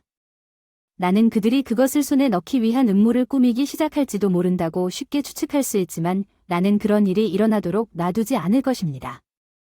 이것은 마침내 나의 기쁨을 숨기고 있는 샬롯에 대한 그들의 지옥 같은 대우의 끝이었습니다. 샤워러트를 풀어줄 수 있어서 나는 기분이 좋아지는 것을 억누르려고 애썼다. 그동안 잭과 에머는 방 배정에 대해 신나게 논의했다. 나는 약 200평방피트의 큰 방을 원한다. 아, 에머는 공평하지 않다. 나도 그 방을 원했다. 그들은 그 집을 자기 집으로 착각하고 즐겁게 계획을 세웠고 나는 웃었다. 무슨 일이 일어나고 있는지 궁금해하는 듯 저를 쳐다보더군요. 뭐가 그렇게 우스꽝스러운지 갑자기 당신이 이상해요 샬롯은 아마도 당신이 그 방에 아빠를 두는 것이 이상하다고 생각할 것입니다. 말도 안 돼요 샬롯 내 아내야 감히 거역하지 못할 텐데 무심코 웃는 걸 보면 이혼이다 나도 크게 웃었다 너도 대체 무슨 오해를 하고 있는 거지 여기 우리 집이 내 집이 아니고 무슨 말을 하는 거야 드디어 알겠니 정신을 잃었어 난 완벽하게 제정신이고 전혀 무너지지 않았어 왜 너희 둘이 이 집에 살고 있다고 생각하는지 이해가 안 돼 왜 우리는 남편이고 에머는 딸이야 그것은 우리에게 자연스러운 일이야 같이 살기 위해 미혼인데 그동안 나를 착각하고 있던 그 순간 상황에 완전히 당황하며 서로를 바라보던 순간 집 앞에 차가 세워지고 샬롯과 우리 부모님이 나왔다. 누나 새집 축하해 우리는 샬롯에게서 다 들었어 안녕 잭과 엠마 저 샬롯은 저기 샬롯이야 여긴 미아 아니야 다들 잭에 대해 얘기하고 있는 거 아니냐 엠마는 얼굴이 완전히 당황해서 주위를 둘러보는 우스꽝스러운 혼란의 그림 모두들 이마에 땀을 뻘뻘 흘린다. 우리 부모님과 샬롯은 차갑게 쳐다봤다. 스터는 못마땅한 눈으로 바라보았다. 나는 놀랐다. 잭은 자기 아내도 알아보지 못한다. 아니 나는 여자를 위해 그 순간 나는 머리를 풀고 풀었다. 안경은 눈에 띄지 않게 변장을 하고 있었는데 샬롯과 나는 자리를 바꿔 샬롯 옆에 서 있었다. 으슥한 미소를 지으며 지금까지 있었던 일을 모두 털어놨다. 나는 미아이고 이 사람은 샬롯이다. 지난 한 달 동안 함께 생활한 것은 잭이 충격에 빠져 외쳤다는 사실에 놀랐습니다. 반면에 에머는 여전히 입으로 거기 서 있는 상황을 이해하려고 노력하고 있었습니다. 어게이비 집은 나와 우리 부모님을 위해 내 돈으로 지어졌습니다. 샤워러트는 한 달 전에 나에게 상담했습니다. 당신과 관련된 문제는 제가 이 슈처로 계획을 제안했을 때였습니다. 그들은 완전히 우스꽝스러워 보였고 나는 어쩔 수 없이 웃었습니다. 마침내 나는 소심한 샤워러트가 주변에서 분명히 불편했던 것과는 달리 이 잭보다 더 만족스러운 순간은 없다고 말할 수 있었습니다. 나보다 단호한 여자 그는 나와 말싸움을 할 자신감이 없었고 내가 무술 경력이 있다는 사실에 겁을 먹었고 이제 자신이 누구를 상대했는지 깨닫고 그는 육체적으로 나에게서 거리를 두는 것이 두려워 눈에 띄게 움츠러들었습니다. 이번 한 달 동안은 내 뜻대로 해왔지 않느냐. 나는 나에게 당한 일을 갚는 편이니까 너도 각오가 되었느냐. 항상 나를 과소평가하던 잭이 이제는 자기가 아니란 걸 분명히 깨닫고 두려움에 떨고 있구나. 잭의 공포에 대비되는 나에 대한 일치. 에머는 여전히 상황을 완전히 이해하지 못하고 물러나기 시작했습니다. 잠깐만, 왜 우리에게 말하지 않고 장소를 바꿨습니까? 합법적인 진입이 아니라는 것은 문제가 되지 않습니다. 집은 결국 그녀의 계약하에 있다는 샬롯의 허락을 받았기 때문입니다. 그리고 엠마가 샬롯의 집으로 이사한 것은 자기 집보다 출퇴근이 더 편리하고 그들의 필요에 더 적합했기 때문이었습니다. 집주인이 허락한 불법 침입에 대해 그렇게 끔찍한 말을 할 수는 없지만 그렇게 중요한 문제를 어떻게 의논하지 않을 수 있겠습니까? 당신의 가족은 당신이 아빠와 결혼했다는 사실에 관심이 있습니까? 당신은 엠마의 반항적인 태도에 영향을 받아 우리의 사생활을 침해했습니다. 잭은 여전히 나를 두려워하면서도 반론을 시도했습니다. 나는 그에게 날카로운 시선을 고정하고 그들에게 비디오를 보여주기 위해 휴대폰을 꺼냈습니다. 사생활 침해 얘기라면 당신들이 나한테 저지른 모든 인권 침해는 어떻고, 나는 몰래카메라로 몰래 녹화한 그들의 수많은 악행을 보여줬는데 여기에는 폭언과 물건을 던지는 장면도 포함됐다. 그들이 불우한 상황에 처해 있다는 사실을 거의 깨닫지 못한 채 그들은 당신이 우리를 비밀리에 녹화하고 있는 것을 당황하게 했습니다. 그것은 범죄입니다. 말도 안 돼요. 샬롯이 자기 집의 보안을 위해 이 카메라를 설치한 것은 불법은 아니지만 어떻게 우리와 상의도 없이 그런 결정을 내렸습니까? 인간으로서 당신이 윤리에 대해 이야기할 수 있는 사람입니까? 내 처남의 말을 듣고 나는 분노가 폭발했고 당신이 가한 모든 괴롭힘 이후에 두 사람 모두 침묵할 정도로 소리를 지르기 위해 너무 격렬했습니다. 샬롯이 감히 그렇게 독선적으로 말하고 잭은 우리 부모님의 유산만을 위해서 샬롯에게 접근한 거죠. 다음 영상에서는 잭과 엠마가 내가 없을 거라고 생각했을 때 희죽희죽 웃으며 이야기하는 모습을 보여줬는데 언제 그 여자와 이혼할 건가요? 나는 더 아름다운 젊은 응급실을 원했습니다. 엄마는 선택의 여지가 없습니다. 그녀는 쓸모가 없지만 그녀의 부모님은 그 귀중한 땅을 소유하고 있습니다. 부동산 친구에게 확인해보니 주차장만 팔면 엄청난 금액이 들어올 것입니다. 그들의 목표는 우리 부모님의 상속 재산이었습니다. 우리 부모님이 물려받은 재산으로 관리하고 살았던 조부모님의 후손은 조부모님께서 그 땅을 소중히 관리하고 살았지만 집에 접근성 기능이 없었기 때문에 유지하기가 어려웠습니다. 거기 살고 있어서 둘이 살기에 좀 더 적당한 작은 아파트로 이사했어요. 지금은 집을 친구에게 빌려준다고 들었는데 부모님이 그 사실을 알고 분노하셨을 정도로 그 뒤에 그런 기만적인 의도가 있었다고 하더군요. 진실은 그들이 샬롯과 함께 그들과 맞서자고 주장한 계획에 대해 들었을 때 우리는 당신의 도움에 감사했지만 당신이 그런 동기를 갖고 있다고 생각한 것은 우리가 과소평가되었다는 것입니다. 다행스럽게도 우리는 당신이 우리에게 보낸 돈을 결코 사용하지 않았습니다. 그들 앞에 있는 큰 가방에는 당신이 우리에게 보낸 모든 돈이 들어 있습니다. 잭은 시간이 지남에 따라 그가 보낸 돈을 보고 충격을 받았습니다. 우리는 그 돈을 건드리지 않고 살아왔고 변호사 친구와 합의한 대로 우리가 지나가면 돌려줄 계획입니다. 그들은 건강한 수명을 고려하여 장래의 불확실한 건강을 염두에 두고 지인 변호사에게 유언장을 보관해달라고 간청했습니다.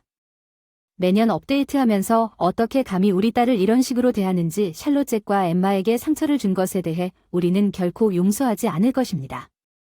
우리 옆에 갇힌 채 필사적으로 탈출구를 찾았지만 아무도 없었고 문 앞에 굳건히 서 있는 엄마가 길을 막았다. 이제 어디로 갈 것 같니? 집으로 돌아갈 생각이라면 이미 무의미하다. 내 소지품을 밖에 두고 왔고 샬롯이 비세를 취소했다. 이 말을 듣고 내가 우리 물건을 버린 것은 되돌릴 수 없다. 잭과 엠마는 우리 엄마를 입구에서 옆으로 밀어내고 현관문으로 달려나갔다. 그들은 밖에 쌓여있는 상자들을 보고 어이가 없었다. 우리 가족 집에 아웃사이더 소지품을 내부에 넣어서 짐을 풀게 한 이유는 정말 도움이 됐어요. 물론 이번 달에 당신이 우리에게 가한 고문과는 비교할 수 없죠. 우리 계획에 바로 참여해 주셔서 감사합니다. 나는 에머가 그녀를 바라보는 동안 냉소적으로 덧붙였습니다. 얼굴 그들이 완전히 압도되었다는 사실을 깨닫고 좌절감에 뒤틀린 그들은 미친 듯이 샬롯에게 도움을 구하며 땅에 쓰러졌습니다. 샬롯, 제발 우리가 이 추운 겨울에 밖에서 자야 한다면 갈 곳이 없도록 도와주세요. 우리는 죽을지도 모릅니다. 1월은 겨울의 심장이었습니다. 모든 것이 묻혀있는 눈의 은빛 세계에 잠든 알래스카는 기꺼이 목숨을 걸고 밖에서 자고 있는 것과 같았지만 나는 그들의 처지에 무관심했고 눈 오두막을 짓고 추위에서 살아남으려고 노력하는 것이 어떻겠느냐고 비꼬는 말로 그들을 조롱했다. 나를 침묵시키려는 듯 노려보며 그들의 절박한 상황이 나에게는 거의 우스꽝스러워 보였다. 엠마와 잭은 나와의 다툼이 봉건적이라는 것을 깨닫고 눈물을 흘리며 발 앞에 구걸하는 샬롯으로 그들을 보지 않고 얼굴을 숙인 채 자신이 말하는 것을 자제했습니다. 나랑 다르게 선천적으로 착해 그녀가 그들에게 공감하기 시작한 건지 아니면 생각이 바뀌는 건지 걱정이 돼서 순간적인 의심에 사로잡혀 무슨 일인지 물어보려고 하던 참에 샬롯이 고개를 들었다. 그들의 소나귀에서 풀려났다. 나는 더 이상 큐 같은 사람들과는 아무 관계도 맺고 싶지 않습니다. 우리는 이혼을 할 것입니다. 나는 당신이 나를 대하는 방식을 포함하여 모든 것을 기록했으며 그녀가 일반적으로 준수했던 상당한 위자료를 반드시 청구할 것입니다. 그래서 그녀의 예상치 못한 반항으로 잭과 엠마는 그녀의 갑작스러운 힘에 놀라 말문이 막혔습니다. 그녀가 처음으로 말대답을 한 적이 있었기 때문에 흥분으로 숨이 막힐 정도로 샬롯은 자기 자신조차 놀란 것 같았습니다. 나는 그녀의 성장이 자랑스러워서 웃지 않을 수 없었습니다. 샬롯도 준비하세요. 당신이 내 가족에게 한 짓은 용서하지 않을 거예요. 보상할 수 있는 사과는 없습니다. 내 말이 그들의 마지막 저항을 무너뜨려 눈물을 흘리게 했고 충격에 빠졌습니다. 잭과 그의 딸에게서 풀려난 그들은 샬롯에게 도움을 청하려 했으나 아버지는 그들을 문 앞에서 내쫓았고 우리가 고용한 변호사는 훌륭한 변호사 덕분에 신속하게 이혼 절차를 시작했습니다. 이후 잭과 위자료 청구는 효율적으로 처리되었습니다. 에머는 우리와 같은 작은 마을에서 공동체의 자리 없이 방치되었습니다. 뉴스는 빠르게 전파되고 그들의 나쁜 평판은 빠르게 퍼졌습니다. 그들의 나쁜 평판은 동네 전체에 퍼졌고 저는 에머가 이제 학교에서 문제를 일으키는 악명 높은 사람이라는 소식을 들었습니다. 그들과의 관계를 성공적으로 끊었기 때문에 그녀가 우리 마을에서 계속 살 수는 없습니다. 우리는 이제 행복하고 평화롭게 살고 있습니다. 샤어러트는 우리와 함께 이사했고 성공적인 만화가로 번영하고 있습니다.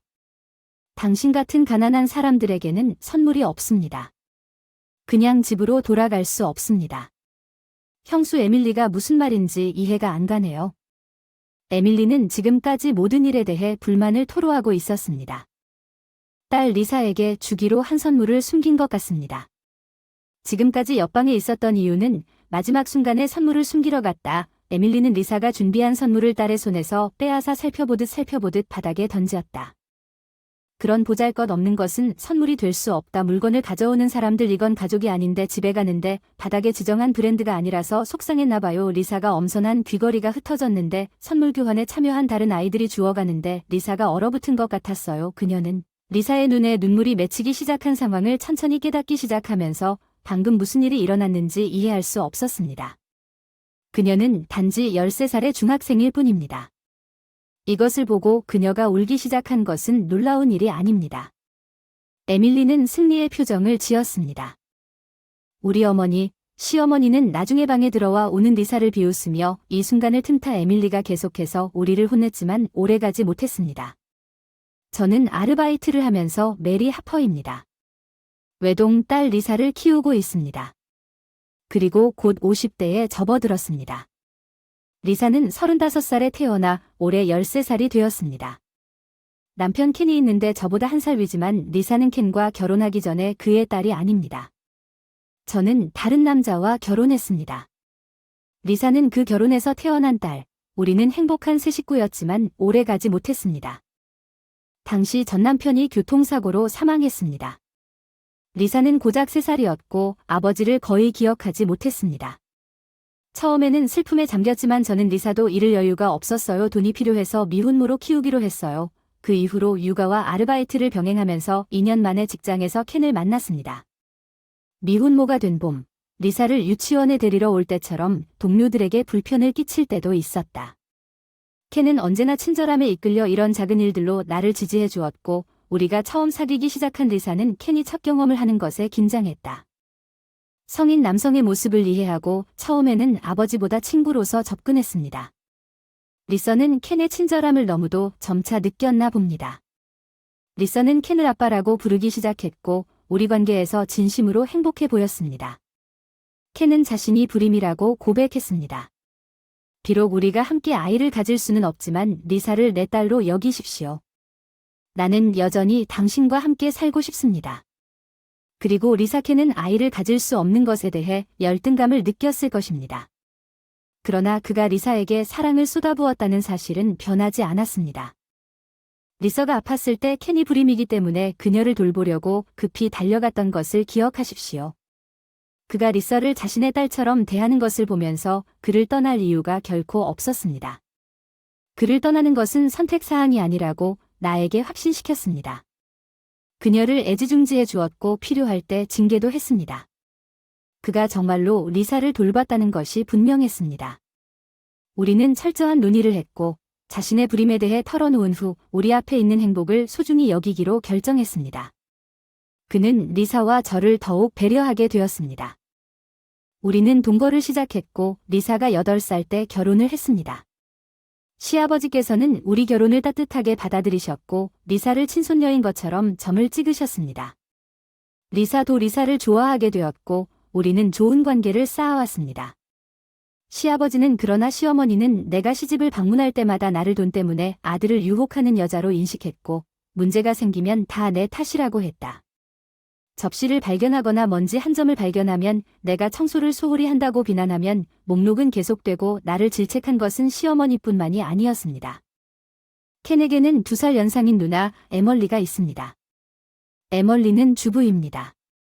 고등학생부터 중학생까지 딸 셋이 있고 아버지를 닮아 차분한 성격을 갖고 있는 시댁에서 걸어서 10분 거리에 살고 있어서 2시간 정도 살기 때문에 아이들을 자주 데리고 놀러온다.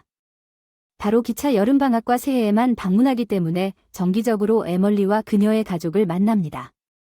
에멀리는 항상 관심의 중심에 있어야 하는 성격을 가지고 있습니다. 그녀는 시어머니와 함께 나를 선택하고 그녀의 새로운 것을 과시합니다. 지배력을 주장하기 위한 방법으로 디자이너 가방을 사용합니다. 우리는 그렇게 부유하지 않기 때문에 이것이 우리가 할 수 있는 최선입니다. 우리 가족은 노스다코타 출신이고 현재 오하이오에 살고 있는 곳에서 꽤 멀리 떨어져 있습니다. 자주 연락하지 않아서 연락할 수 없습니다. 재정적 지원을 위해 그들에게 의존하지 마세요. 나는 파트타임으로 일하지만 디자이너 브랜드를 살 여유가 없습니다. 에멀리는 이것을 알고 의도적으로 과시합니다. 그녀도 파트타임으로 일하지만 남편은 수입이 좋아야 합니다.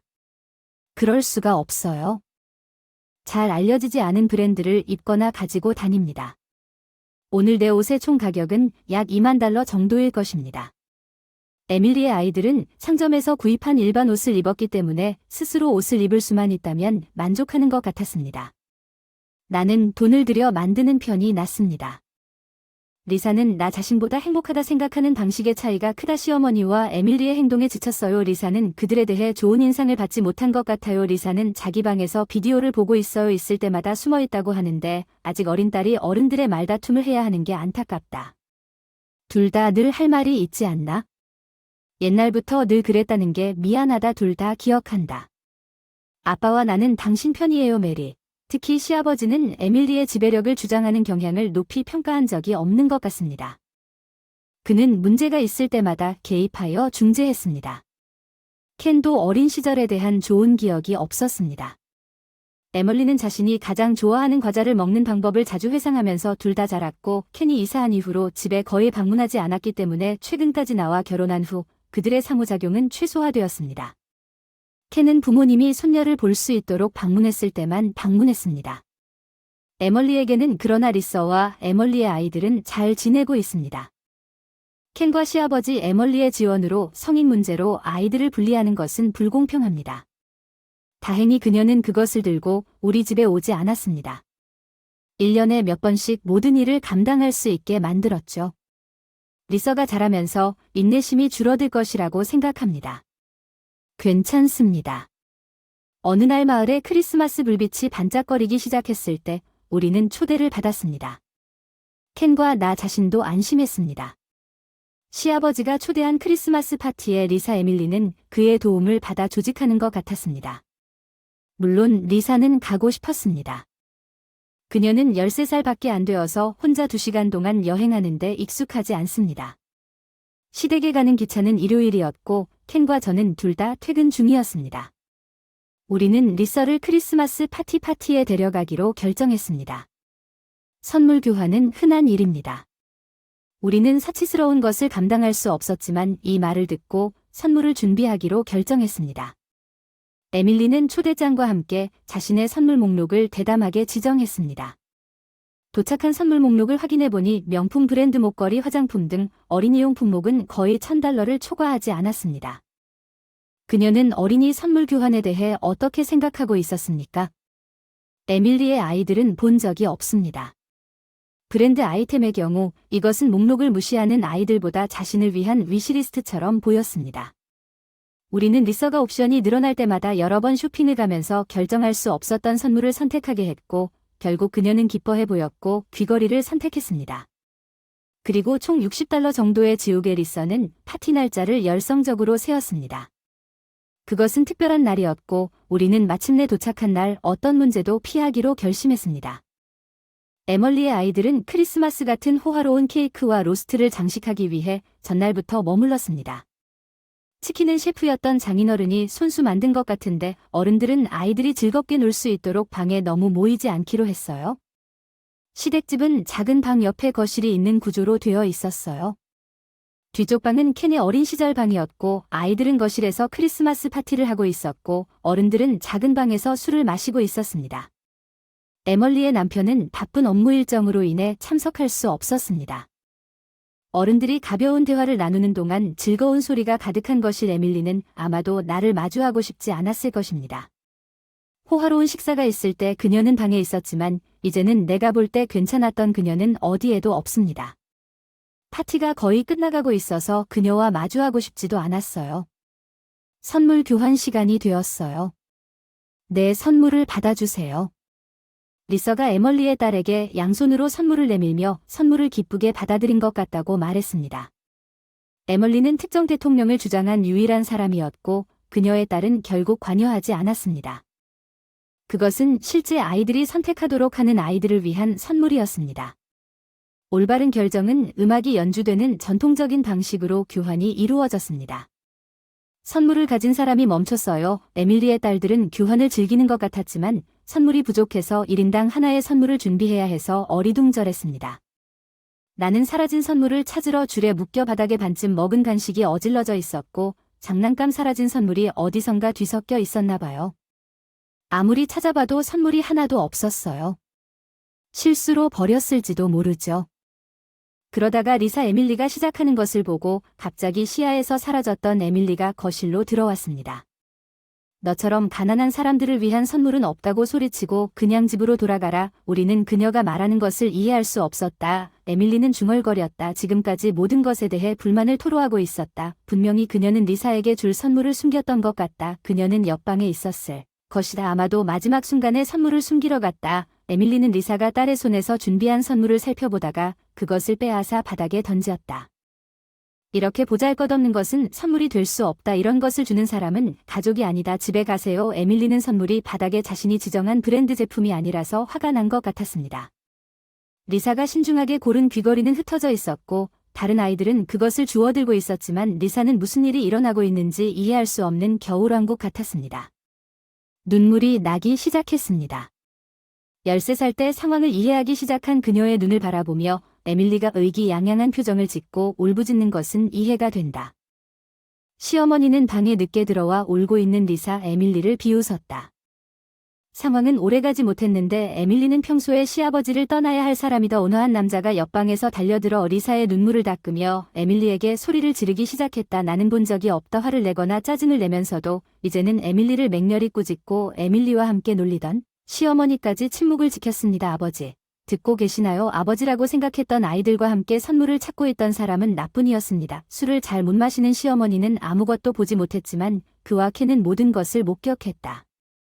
알고 보니 시어머니와 에밀리만 술을 마시고 있었고 시아버지는 켄은 무알콜 맥주를 마셨다. 현재를 찾고 있었습니다. 켄은 시아버지에게 에멀리가 브랜드 선물을 요구한다고 말했습니다. 시아버지는 그런 행동을 간과할 수 없었고 개입할 적절한 순간을 기다렸고 에멀리의 아이들이 리서를 위로하기 시작했습니다. 그녀에게서 떨어져 있으면 그녀의 가난이 잡힐 것이라 에밀리는 겁에 질려 아이들에게 리사를 떠나도록 설득하려고 했지만 아이들은 그녀의 말을 듣지 않았다. 시어머니도 개입하려 했지만 아이들은 모두 리사 앞에서 그들 중 누구도 뒤돌아보지 않았습니다. 마치 에밀리와 시어머니가 하고 있는 일이 잘못되었다는 것을 그들의 행동을 통해 보여주는 것 같았습니다. 에밀리와 시어머니는 항상 아이들이 자기 편이 될 것이라고 생각했었던 것 같습니다.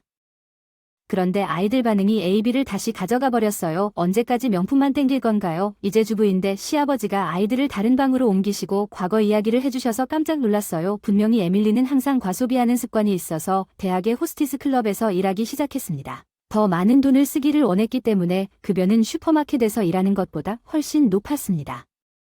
갓 고등학교를 졸업한 어린 소녀가 그런 수입에 푹 빠져 있다는 것은 이해할 수 있는 일이었습니다. 클럽에서 브랜드 가방의 드레스를 입어야 했다. 그녀는 클럽에서 일하여 새 디자이너 가방을 사고 돈이 부족할 때 교대 근무를 늘리며 3년 동안 이런 생활을 계속했지만 아버지 이후 대학 3학년에 그만뒀다. 시아버지는 자신의 클럽 일을 발견하고 비밀리에 계속 일하려고 했으나 집에서 쫓겨나겠다는 위협을 받고 포기했습니다. 시아버지에 따르면 에밀리 일을 그만둔 후 에밀리에게 소리를 지른 적이 이번이 유일했습니다. 슈퍼마켓 계산원으로 일하다가 종합회사 회사원이 되었고 그곳에서 지금의 전 남편을 만나 결혼과 동시에 직장을 그만두었지만 남편에게 자주 혼나는 브랜드 제품을 사는 생활에서 벗어나지 못했다. 당신이 그것을 직접 살 수 없다면 그것은 당신의 능력 밖이라는 뜻입니다. 다른 사람이 당신을 위해 그것을 사도록 강요하지 마십시오. 그녀가 우리에게 지정한 선물은 에멀리가 선물을 사고 싶어 했던 모든 것이었습니다. 에멀리는 그 말에 무엇이 문제인지 반박했습니다. 숨가쁘게 에밀리 넌 파트타임 월급으로 살아가고 있는데 어떻게 그렇게 많은 브랜드 품목을 감당할 수 있니? 내가 교대 근무수를 늘렸어. 모두 내 파트타임 월급으로 샀어? 아버지의 진실을 접하자 그녀의 반응은 흔들렸어. 법률은 그녀의 망설임을 놓치지 않았는데 이게 뭐야? 그는 민간 금융기관의 총 부채 금액이 표시된 화면이 표시된 휴대폰을 보여줬어. 왜 이걸 가지고 있니? 어머니 방에서 봤어. 이것보다 더 좋은 증거는 없어. 에밀리는 말문이 막혔다. 그리고 크레스트 폴런을 내려다보았습니다. 크리스마스 파티 분위기가 완전히 바뀌었습니다. 우리의 존재가 더 방해가 되는 것 같았기 때문에 떠나는 것이 최선이라고 결정했습니다. 그런 종류의 크리스마스는 아니었습니다.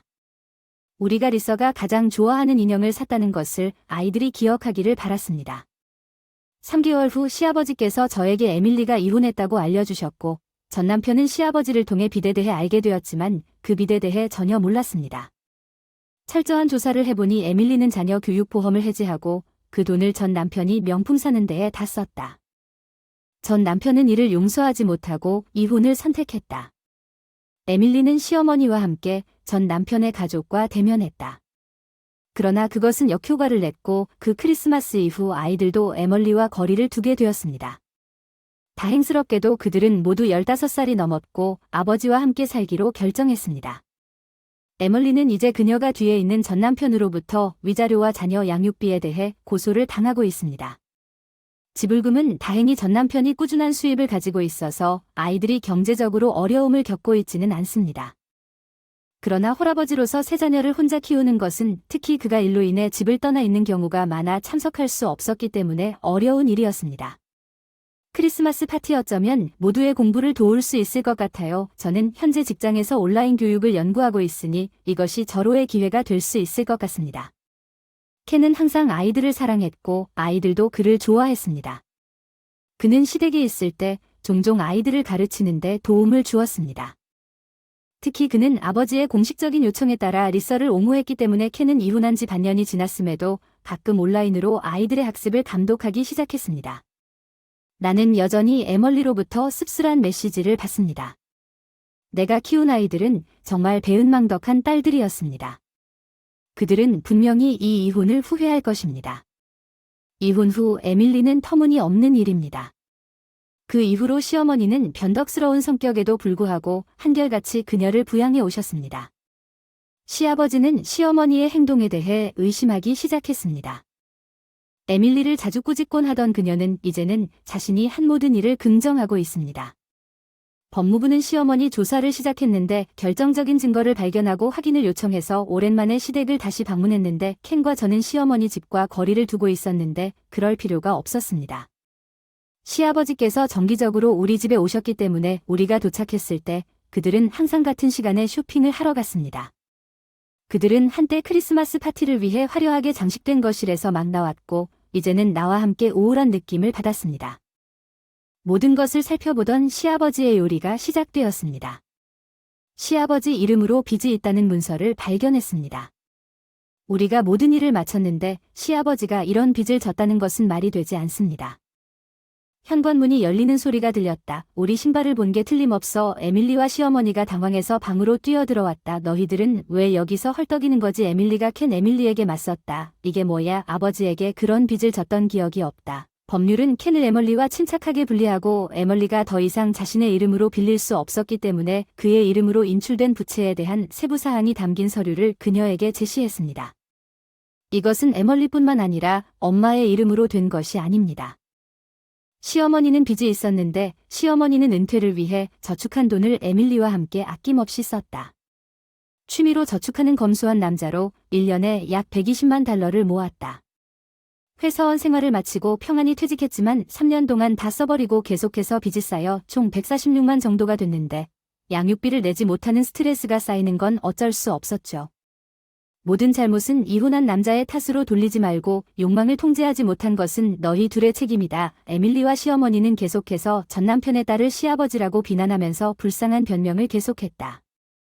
시아버지가 건전한 논쟁으로 그들의 모든 변명을 반박하고 마침내 모든 것을 끝내기 위해 이혼 서류를 작성한 것처럼 침묵할 때까지 다른 사람을 비난할 수 있습니까? 당신과 결혼한 것은 내 인생의 수치였습니다. 에밀리는 나의 것이 아닙니다. 딸이 작성된 이혼 서류를 보고 시어머니는 당황해서 울면서 사과하기 시작했지만 에밀리는 지켜보기만 하고 전혀 사과하지 않았습니다. 시어머니는 에밀리에게 사과하라고 권하기 시작했지만 에밀리는 그렇게 하지 않으려고 결국 반박했습니다. 할 말도 없이 시아버지가 현장을 떠났습니다. 거기 서서 뭐 하세요? 가서 아빠를 다시 데려오세요. 시아버지가 떠난 후 에멀리는 당황하기 시작했습니다. 그녀는 행동을 기대하지 않았던 것 같았습니다. 이제 말만 할 뿐입니다. 당신이 한 모든 일을 우리와 화해하고 싶습니다. 제발 우리 삶에서 벗어나십시오. 거기 머물러서 얻을 수 있는 것은 아무것도 없었습니다. 켄과 나는 그날 밤 거실에서 휴식을 취하는 동안 시댁집을 떠났습니다. 초인종이 울렸습니다. 밤 10시가 넘었다. 방문자들이 모니터를 확인하는 불합리한 시간. 우리가 본 에멀리 켄은 내가 거실에서 지켜보는 동안 이 시간에 무엇을 원하는지, 어떻게 감히 아이도 없는 형제가 나에게 그런 식으로 말을 하는지, 우리가 떠난 후에 나를 들여보내주기로 결정했습니다. 왜 너희들은 행복해? 난 절대 용서하지 않을 거야. 경찰이 그녀를 데려가자 그녀는 소리쳤고 켄은 그녀의 전 남편이 처음에 모두 에멀리에게 연락을 시도했지만 그녀 자신 50살이 되면서 모든 걸 망쳐버렸어. 에밀리는 아마도 성격을 바꿀 수 없을 거야. 이제 그녀는 돈과 가족을 모두 잃었고 나중에 되돌릴 수 없다는 사실을 받아들일 수 없어. 시아버지가 우리에게 연락해 감사 인사를 하고 상황을 업데이트해줬어. 둘 다 에밀리와 시어머니가 서로 비난하다가 결국 사이가 멀어진 것 같아요. 둘 다 명예빚을 지고 가난하게 살고 있어요. 시어머니가 시아버지에게 위자료를 줬다고 해요. 즉시 법적 조치를 취했지만 그녀는 그렇게 많은 돈을 빨리 정리할 수단이 없었을 것입니다. 아마도 상환을 위해 새로운 빚을 졌을 것입니다. 다행히도 시아버지 이름으로 발생한 빚은 그가 받은 위자료로 충당되었습니다. 새 집을 임대하고 은퇴 자금을 재건하기 위해 택시 운전사로 일하고 있습니다. 에멀리의 아이들은 할아버지를 소중히 여기는 모든 것에도 불구하고 이혼 후에도 여전히 시아버지와 연락을 유지하고 있습니다. 시댁 새집 요리사와 아이들은 선물 교환을 즐겼습니다. 선물을 직접 골랐습니다. 브랜드 제품은 없었지만 얼굴에 미소를 머금은 선물은 최고의 켄 브랜드 제품과 그 너머에 있는 거액의 돈이었습니다. 사람의 성격이 이렇게 많이 바뀌었다는 뜻입니다. 이 사건으로 인해 저는 돈에 대한 저의 견해를 다시 생각하게 되었습니다.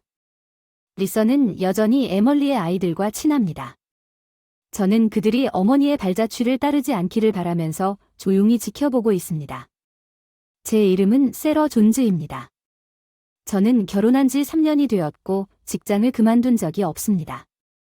그래서 저는 아내에 더 가깝고 이름만 적습니다. 왜냐하면 저는 항상 일을 위해 전국을 뛰어다니고 집에 거의 들어오지 않기 때문입니다. 남편 데비드는 이것을 이해합니다. 내 직업에 대해 이야기하고 여성도 일하는 것이 중요하다고 부드럽게 말합니다. 나를 그렇게 이해하고 믿어주는 사람이 이 세상에 있다는 것에 감사했지만 약 6개월 전에 그것은 모두 내 추측일 뿐이라는 것을 알게 되었습니다. 그때 여주인이 있어서 크게 싸움이 되었고 그 여자한테 잘하든 말든 맞서겠다고 소리쳤어요. 데이비드는 그 여자와 헤어졌지만 그 이후로는 남편을 더 이상 믿을 수가 없었어요. 그 사람은 뭘 하고 있는지 궁금했는데 출장을 멈출 수가 없어서 그날 특정 지역으로 가던 중 시간이 좀 남았다. 뭐 할까 둘러보다 멋진 카페가 눈에 띄었다. 정말 좋은 곳이군요. 좀 시간을 보내겠습니다. 여느 때처럼 아무렇지도 않게 들어가 앉았습니다.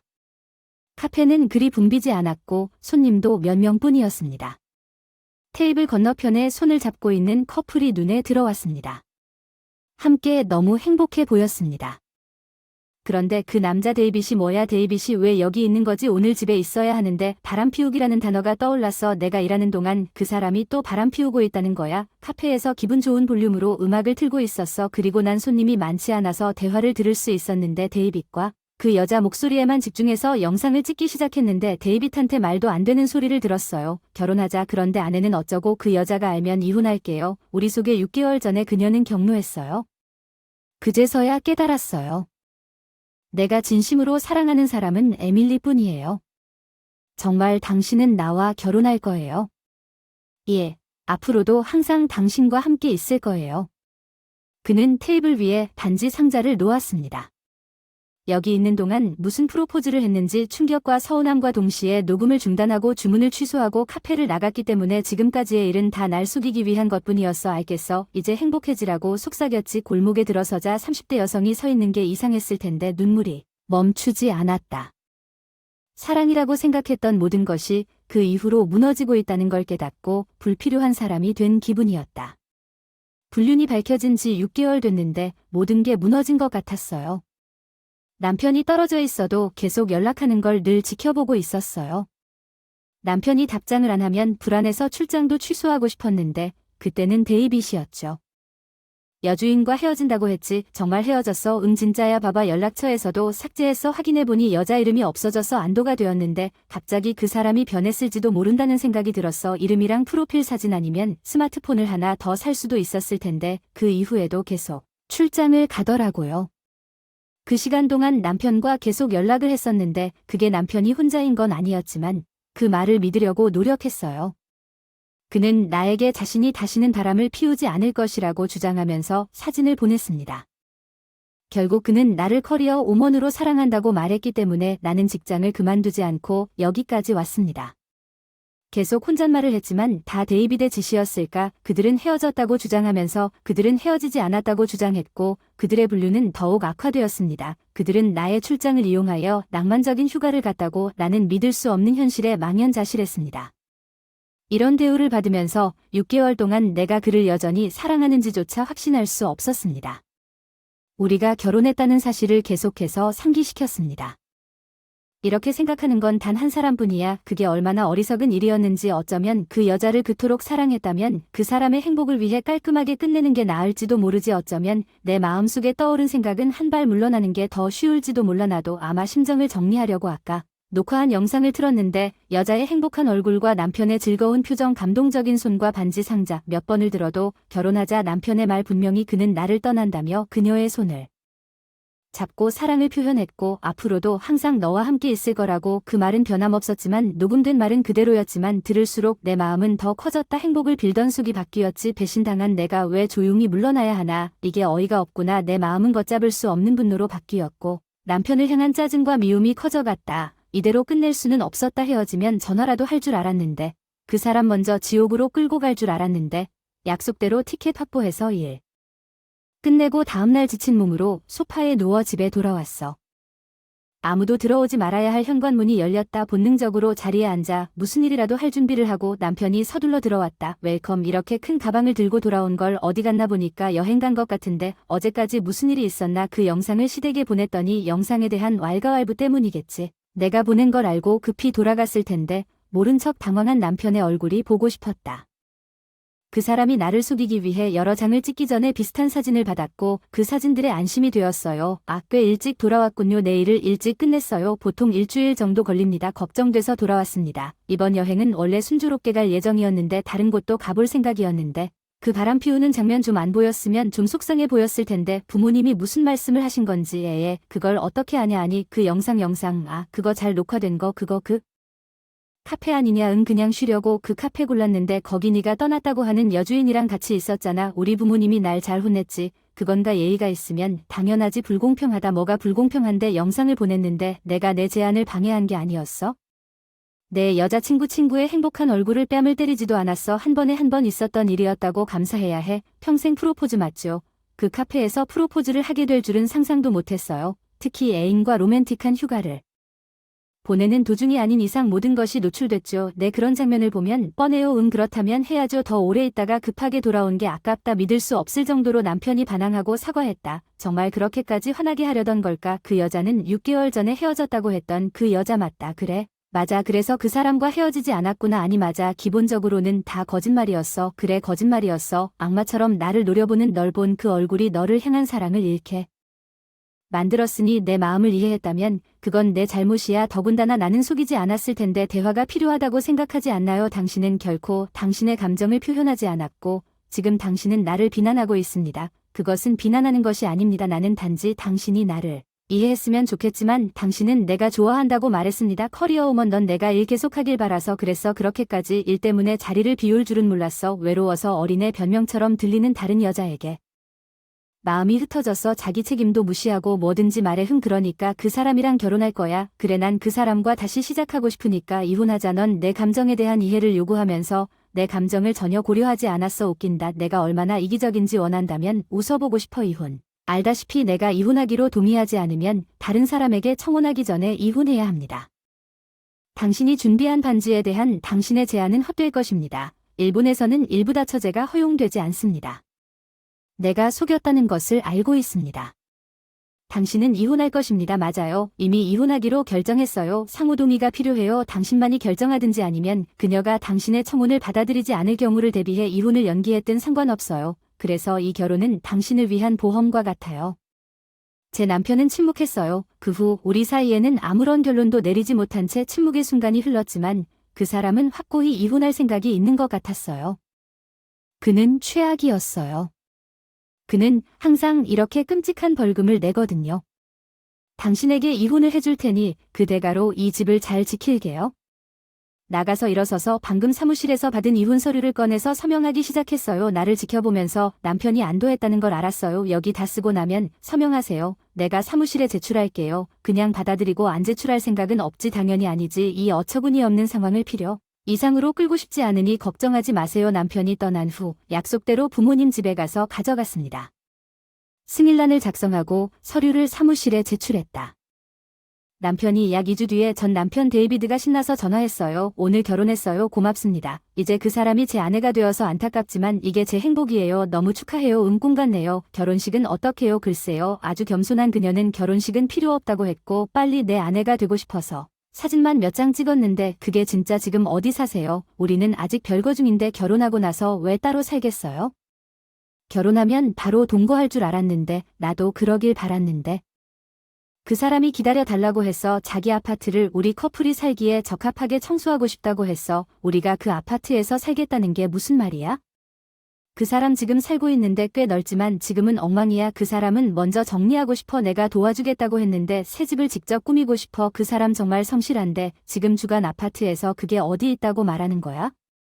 내가 필요한 모든 것은 당신이 그녀의 아파트에 가본 적이 있었나요? 당신은 결혼했기 때문에. 당신은 거기 있었나 봐요. 그렇죠. 아니 그게 그녀가 구식이에요. 그녀는 우리가 결혼하기 전까지는 남자를 자기 방에 들여보낼 수 없다고 했어요. 믿을 수 없을 정도로 우리가 친해졌거든요. 빨리 하지만 그녀는 너무 다르지만 당신은 호텔에 가본 적 있잖아요. 그래, 우리는 함께 여행을 갔는데 그것은 자연스러운 일이었지만 그녀는 당신을 그녀의 아파트에 들여보내지 않을 것이고 당신은 그 겸손함을 알게 될 것입니다. 예, 그녀가 아파트에 거절했다고 말했어요. 흥미롭습니까? 정말요? 그 사람을 잘 알죠. 물론이죠. 저는 결혼하지 않았을 겁니다. 그렇지 않았다면 당신이 그 사람을 정말 아시나요? 무슨 말씀을 하시는 건지 저는 누구와도 결혼하지 않을 거예요. 난 몰랐어요. 그 사람의 어머니가 심각하게 아프다는 걸 알고 계셨나요? 돌봄이 필요해 내가 찾아본 걸 왜 그녀가 남편을 데려갔는지 어떻게 알 수 있지? 조사하는 게 당연하니까 그녀의 병이 무엇인지 지속적인 돌봄이 필요하지만 그녀의 오빠가 그녀와 함께 산다고 들었어. 그녀의 오빠는 감옥에 있지만 뭐 절대 안 돼. 그래 그는 은행원. 글쎄요, 그 사람은 은행원이었어요. 여자를 위해서 은행에서 돈을 횡령했다는 게 무슨 말이에요. 결국 은행이잖아요. 거기 돈은 많죠. 그 사람이 원하는 만큼 가져갔죠. 금액이 160만 달러 정도 된다고 들었어요. 복무 중이라고 들었어요. 지금은 그 돈을 갚아야 하는데 상황이 너무 어려워서 그 사람의 문제지. 그 사람의 문제야? 그 사람도 죽었다는 거 알고 있었어. 뭐 어쨌든 난 그것에 대해 아무것도 듣지 못했을 거야. 아마 그 사람이 80만 달러 그게 얼마인지는 알 수 없었을 거야. 집수리 비용이 맞겠는데 부모님이 돈을 냈다고 하셨죠. 그 사람 부모님 집에 가본 적 없나요? 그래 결혼 소개를 위해 거기까지 가지 않는 게 어때요? 몸이 안 좋아서 그럴 필요는 없다고 하더군요. 우리가 행복하다면 그게 중요하다고 하더군요. 어떻게 말하느냐가 중요하죠. 뭐 곧 알게 되겠지만 꽤 황폐한 집이에요. 그녀의 부모님은 상상할 수 없어요. 그들이 그곳에 산다면 돈이 많고 집이 정말로 개조되었는지 의심됩니다. 어떤 계약자가 그 일을 했는지 알아내고 불만을 제기해야 하므로 대부분 자신의 비용에 대한 부채에 대해 그녀는 돈을 많이 쓰는 것 같습니다. 값비싼 옷과 보석, 그리고 그녀는 매주 미용실에 갑니다. 내일 약속이나 스파 트리트먼트를 절대 놓치지 않습니다. 사실일 수 없는 일이죠. 그녀는 항상 비싸 보이는 아이템인 디자이너 가방을 착용하지 않았나요? 그 돈이 다 어디로 갔는지 궁금하지 않으셨나요? 그녀는 자신의 것이 있어야 합니다. 당신이 원하는 것을 생각해 보십시오. 남편은 그것이 모두 거짓말이라고 주장하며 그것을 믿지 않고 단호히 거부했습니다. 나는 그런 반응을 기대했습니다. 그런데 결혼하고 얼마 지나지 않아 새 아이의 아버지가 된 것을 축하합니다. 무슨 말을 하는 겁니까? 그녀는 임신도 안 했는데 어떻게 아이가 셋이냐 걱정하지 마세요. 당신은 정말 괜찮나요? 현실을 모르시나요? 그녀는 이미 3명의 아이가 있어요. 아이들은 그녀의 부모님 집에서 그녀의 부모와 함께 살고 있어요. 곧 그녀는 아마도 함께 이사할 거예요. 그러면 빨리 새 아이의 아버지가 될 거고 지금 임신 중이라 1년 안에 4번째 아이가 태어날 거예요. 축하해요, 아빠. 그건 거짓말이에요. 임신했다면 임신 중이라고 말씀하셨을 거예요. 지금 임신 중인지 확인해 보세요. 산부인과 의사에게 정기적으로 아기의 출산 예정일은 약 7개월 정도입니다. 제 아이라면 그렇지 않은 경우 임신하지 않았다는 의미일 수도 있다고 말해줄 것입니다. 어쩌면 부인과 질환이 있을 수도 있습니다. 형사가 실수를 했을 수도 있고 말하지 않았을 수도 있습니다. 넌 내 아이가 아니니까 말도 안 되는 일이잖아. 어쨌든 내 부모님은 그 이후로 아무 말도 안 했어. 날 바보라고 했어. 이제 어떻게 처리하냐고 묻잖아. 부모님 입장에서는 그게 무슨 말인지도 모르겠어. 내가 지금까지 돈을 보내왔다는 건 처음 들어보는 얘기인데 왜 돈을 보내야 하는데 둘 다 일하는데 너희 아버지는 은퇴하셨고 너희 어머니는 허리 통증으로 일을 못 하신다. 내가 그들에게 돈을 보냈기 때문에 그들은 그럭저럭 지내고 있지만 이제 더 이상 돈을 보내지 않을 것이기 때문에 그들은 아마도 어려움을 겪을 것입니다. 왜 당신의 월급을 말해도 무슨 소용이 있는지 나에게 말하지 않았습니까? 너무 작아서 겨우 버틸 수 있을 정도인데 도움을 청하면 거절할 수가 없었어. 말해도 소용없을 걸 알면서 내가 꽤 좋은 아내가 될 돈을 너희 부모님께 직접 보냈지 뭐. 그건 아무것도 모르겠지만 전화를 끊었다고 말한 후 일이 잘 풀렸을지도 모르지만 며칠 후 데비드로부터 전화를 받았는데 상황이 너무 힘들다고 해서 아내 집으로 이사해야 했고 이제 아내의 부모님도 이사를 가십니다. 그것도 좋아. 돈을 보내는 것보다 훨씬 쉽잖아. 하지만 우리가 이사했을 때 그 사람 집이 정말 낡았다는 걸 알았어. 내가 말한 것처럼 그 사람 아파트는 어때? 그 사람은 집을 포기했는데 임대하는데 돈이 아깝다고 했어. 가족의 집에서 사는 것이 더 낫습니다. 조은 씨도 그녀는 실제로 어떤 아파트에도 살고 있지 않았지만 내가 그녀를 내려줄 때마다 아파트 단지 바로 앞에 있었습니다. 그녀는 아파트 안으로 들어간 적이 없었습니다. 그렇죠. 아니 그녀는 항상 나를 배웅했습니다. 영리해서 그 사람 집이 멀지 않은 곳에 개조됐어요. 작고 더러워요. 부모님이 그런 곳에서는 살 수 없다고 해서 문제가 있으면 떠나도 된다고 말했는데 다 끝나고 나서 말하더군요. 그들이 나에게 해줬으니 나한테 쓴 돈 다 갚아야지. 지금은 거기 살고 있는데 부모님이 아무것도 안 하고 일도 안 하신다고 불평하고 아내는 퇴직 후에도 불평이 많다. 할 수 있으면 일할 수 있으면 그런 일이 일어나고 게다가 아이가 셋이라니 내가 말했던 대로야. 아이가 셋이야 아무 문제 없이 축하할 일이 뭐가 있어. 아이들이 나를 새 아빠라고 부르는데 아빠는 몇 명이나 있었고 그들은 배를 두드리며 아기가 언제 나오냐고 물으니 내가 한 말은 다 사실이었다고 말했지. 너만 믿지 않았다는 거야. 난 그게 사실이라고 생각한 적 없어. 그냥 질투하는 줄 알았어. 아 정말. 그리고 지금은 아픈 엄마와 새아이와 부모님까지 가족이 시끄럽게 떠드는 것 같아요. 나도 참을 수 없는 줄도 모르고 이혼하자고 했는데 그 사람이 거부해서 이제 내가 어떻게 해야 하는지 잘 거두는 거니까. 갑자기 가족이 이렇게 늘어나는 건 웃을 일이 아닌데 감당이 안 돼. 내 수입은 내가 그 사람을 선택했으니까 내가 처리해야 해. 그게 사실인데 우리 부모님이 너를 배신한 것에 대해 나를 비난하고 있어. 살아. 그 말이 맞는 것 같아. 나도 그렇게 생각하는데 그 사람은 항상 너무 깔끔하고 단정해 보여. 괜찮은 사람인 줄 알았어. 오바이. 그런데 그 사람 빚은 어쩌고. 아 나도 들었어. 내 말이 맞아. $80만 이제 갚아야 할 것 같은데 그 정도 될 것 같아. 아내에게 왜 나여야만 했는지 물었을 때 그녀는 내가 라고 말했어요. 임신해서 아이가 있는데 엄마를 그토록 보살펴야 하는데 어떻게 내가 일할 거라고 기대할 수 있겠는가. 그녀는 악마 같은 얼굴로 말했고 게다가 그녀는 내가 그런 사람이라고 생각해서 나와 결혼했다고 말했다. 이 모든 걸 감당할 수 있겠어? 그런 말도 안 되는 계산적인 말을 믿을 수 있니? 그래, 내가 거미줄에 걸린 것처럼 갇힌 것 같은데 넌 기꺼이 그 안으로 들어갔으니 할 수 있는 게 별로 없구나. 내 형은 감옥에 있었어. 그래, 알다시피 그 사람은 $160만 횡령한 혐의로 감옥에 갇혔어요. 제 아내는 그 사람이 감옥에 있으니 나도 그 돈을 갚아야 한다고 하더군요. 그래서 가족이 서로 도와야 한다고 말하지만 자기는 임신했기 때문에 왜 스스로 일을 하지 않는 것 같나요? 즐기고 있다니 어찌 재미없겠느냐. 지옥 가마솥에 삶아지는 걸 보고 있자니 늘 이렇게 심술궂었느냐. 너 덕분에 이렇게 됐구나. 고마워. 너무 가혹하지만 아직도 지옥이 뭐냐고 줄 지옥 카드가 있어. 카드. 내가 이 카드를 건네주면 지옥의 3번째 구역에서 첫 번째 구역으로 워프할 수 있습니다. 아니면 그 반대인가요? 어쨌든 당신은 더 많은 고통을 겪게 될 것입니다. 정말로 나를 지옥으로 더 밀어넣고 싶습니까? 물론 우리가 헤어졌다고 했지요. 하지만 그렇게 많이 배반당한 후에도 내 애인과 계속 연결되어 있었어. 어떻게 웃으면서 용서할 수 있겠어. 여자를 과소평가하지 마. 제발 그만해. 난 그렇게 할 수 없으니 이 카드가 무슨 내용인지 곧 알게 될 거야. 내 우편함을 잘 살펴봐. 그녀의 말대로 며칠 후 미친 데이비드가 우리 집에 왔습니다. 나는 문을 열었지만 그를 안으로 들여보내지 않고 그의 말을 듣기로 결정했습니다. 너의 가족이 늘어나고 너도 고통받고 있지. 그래. 난 그 혼합물에 위자료를 추가하는 것도 고통받고 있지 않나?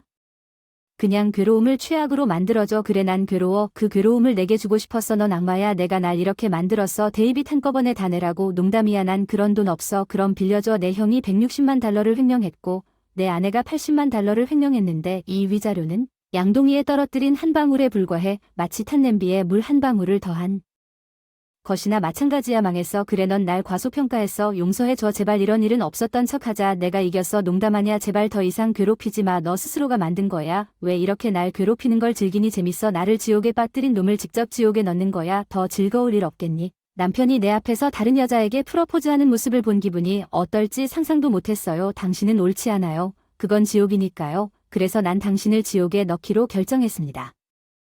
이것은 모든 것이 당신 자신의 일입니다. 아버지 제발 그만. 데이빗은 그냥 거기 앉아서 울면서 용서를 구했지만 물론 나는 그를 용서할 생각이 없었습니다. 데이빗이 고통받는 모습을 지켜보는 것은 나에게 매우 만족스러웠습니다. 데이빗은 필사적으로 데스 일을 했지만 낮에 일하기엔 턱없이 부족했습니다. 가족들로부터 계속해서 불평을 들었습니다. 그래서 어쩔 수 없이 야간, 주말 아르바이트를 하며 수입을 늘릴 수밖에 없어드나 아무리 일해도 부족하고 계속 비난을 받아 우울증에 걸리고 사람들과의 교류도 어려워졌다. 그리고 그의 아내가 그에게 친절했거나 그의 부모가 친절했더라면 아마도 상황이 달라졌을지 모르지만 그의 가족은 그에게 빵의 승자로서 쉬지 못하게 하면서 일하도록 강요했습니다. 벼랑 끝으로 내몰려 데이빗은 결국 더 이상 일을 할 수 없게 되었고 일하러 간다고 말했지만 멍하니 공원에 앉아 하루를 보냈습니다. 결국 그의 수입은 0으로 떨어졌고 그의 아내는 그런 남자가 쓸모없다는 것을 보고 데이비드를 쫓아냈습니다. 그리고 그의 부모님은 부모님과 함께 집을 나갔습니다. 데이비드는 마음의 평화를 찾기 위해 아파트를 임대했지만 여전히 부모님의 일하라는 압력에 직면했고 최근에는 아무것도 바뀌지 않았습니다. 나한테 왔었느냐고 물었지 물론 오지 않았기 때문에 나는 그들에게 데이비드처럼 생긴 남자를 본 후에야 한숨을 쉬었다고 말했다. 분명히 그는 쓰레기통을 뒤지며 노숙자에 빠졌는데 그의 얼굴은 나는 다소 평화롭습니다. 나는 혼자 오아한 삶을 살고 있습니다.